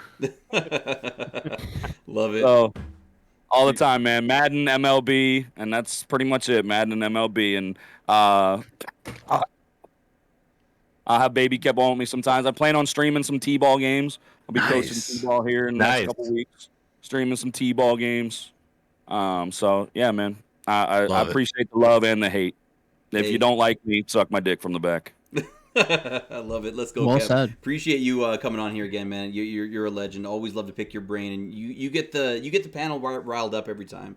Tonight's victim was King Kov. King Kov, why should people check out your channel? I mean, can I just put in a subtle plug? King Kov got 19 wins on my weekend league account and put 250,000 coins in my pocket. So that's one reason why you should watch him. He's a demon at weekend league. He plays 14 of them every week. Kov, what's going on over at your channel? What kind of a community have you built over there, my friend? Yeah, man, it's been from the ground up, from doing it from console, doing it, on the PS4, this bare bones to where we are now, man. We just hit 3,000 followers over the past weekend. Huge. Yeah, it's been a hell of a fucking ride, man. Madden 22 has been such a rough year, not only just as a streamer, but just as a player. But it's just been so wild, man. And I've been playing 2 to 3 weekend leagues a weekend for like 3 or 4 months now. So I like I said to you the first time I was on the Northern Murph, I don't think anybody on this platform plays and grinds the game as much as I do. 12-hour streams don't feel like work to me. I get ready to do it the next night. And we have a lot of fun, man. I truly think I have one of the best communities in the Madden directory, man. We have so many people that just come through. They like to fuck with me. I like to fuck with them back. They put, we got song requests going all the time. We got funny emotes, conversations. Sometimes I'll just pause the music and we'll just talk about literally stuff like Facebook dating, just all kinds of topics just get thrown around. It's pretty much a crapshoot sometimes of what we talk about and what we do. But nothing's gonna change with the Madden, even though we got MLB coming up in about less than 3 weeks, man. I'm super excited for that. It's gonna pack my schedule even more. So that during the week, Monday through Wednesday, then 3 or 4 weekend leagues if I can, Thursday through Sunday. Like, that's not going to change, whether it's right at the beginning of the year, in August, or right up until July. I was playing Madden 21 weekend league in August of this past year, so that's not going to change. If I can get 4 weekend leagues in a weekend, that's not going to change, man. And the goal is to get top 100 in every single fucking one of them. Except I can't do it on my own account. I get top 100 on everybody else's account, but mine. I'm good. I'm good with that. Let's keep that pattern going. Yes, I'm always down to play yours, man. But no, man, it's crazy where we've came in just a year and a half, and I truly believe that it's only the beginning, and I'm truly grateful to be on this podcast now for a 5th time, and hope to continue it, man. So absolutely appreciate you, Kov, as always, collaborating, man. It's great to get your insight into basketball and now baseball as well, man. Appreciate you. Of course, man. Thank you. And yeah, no worries, man. And Mr. Charmin Clean, it was a pleasure to collaborate with you for the first time. I'm really glad that you responded to kind of the message I put out in the Sports Accelerator Discord, man. You had a lot of great insight into baseball. You clearly know your stuff. Not just about the major leagues, but about the minor leagues as well. Tell us what your stream is like and why people should come and give you a look on your channel. Yeah, I'm definitely new to the sports arena. I've been streaming 3-4 years. I started on a console PS4 on my girlfriend's parents' floor with my webcam taped to her dresser. So I've been streaming for a while. I stream Warzone just like 18 million other people, but I do like to say that I feel like we have a different vibe. I don't just sit in corners. We push everybody we see, and we play a different style. So if you're into Warzone or you like Warzone, come check us out. The little different thing about my channel, at least for people to know here that don't know me, I'm very blessed outside of streaming. I have a great job, and I love doing what I do. So for me, streaming is just a hobby. And so every penny we make, every sub, every tip, every donation that we get to our channel, I actually give right to St. Jude Children's Hospital. So for the last 3 years, we've raised about $3,000 for charity the last couple of years. And my plan is to always give every penny that we make from my channel back to a cause that tries to make the world a better place. So if you want something that's different, if you want a vibe that's a little bit different in a channel that tries to give back to the world a little bit, check us out, and I promise you'll have a good time. I appreciate that, and we'll definitely be good for sports. With a W guy. You ended it with a W. You picked the right guy to go last. And we're picking up some sports the next couple of weeks. So I worked at ESPN for about 3 years. So I applied for this program not expecting to get it because I don't have a sports audience, right? But I definitely, I feel like I know my sports. I've been around sports my whole life. My first 10 years professionally working, I think I was in the sports arena in some way. So I'm a big sports geek, and I'm excited to start doing some sports and doing collabs like this. So I really appreciate you having me on and talking with you guys, man. And it's just a cool vibe to be out here in the sports arena too. So I'm excited 100%. To get started with it. Well, hopefully we can have all you guys on here again in the future for another podcast. You guys are all W guests. Hopefully everybody in the chat enjoyed it, man. But another great episode in the books. 4 very different streamers with different vibes, but all coming together for one W of a show, man. And thank you so much for giving up, now 2.5 hours of your time. I know you guys are super busy. Time is valuable. Appreciate everything you put into the podcast tonight, guys. And I hope you guys all have a great night.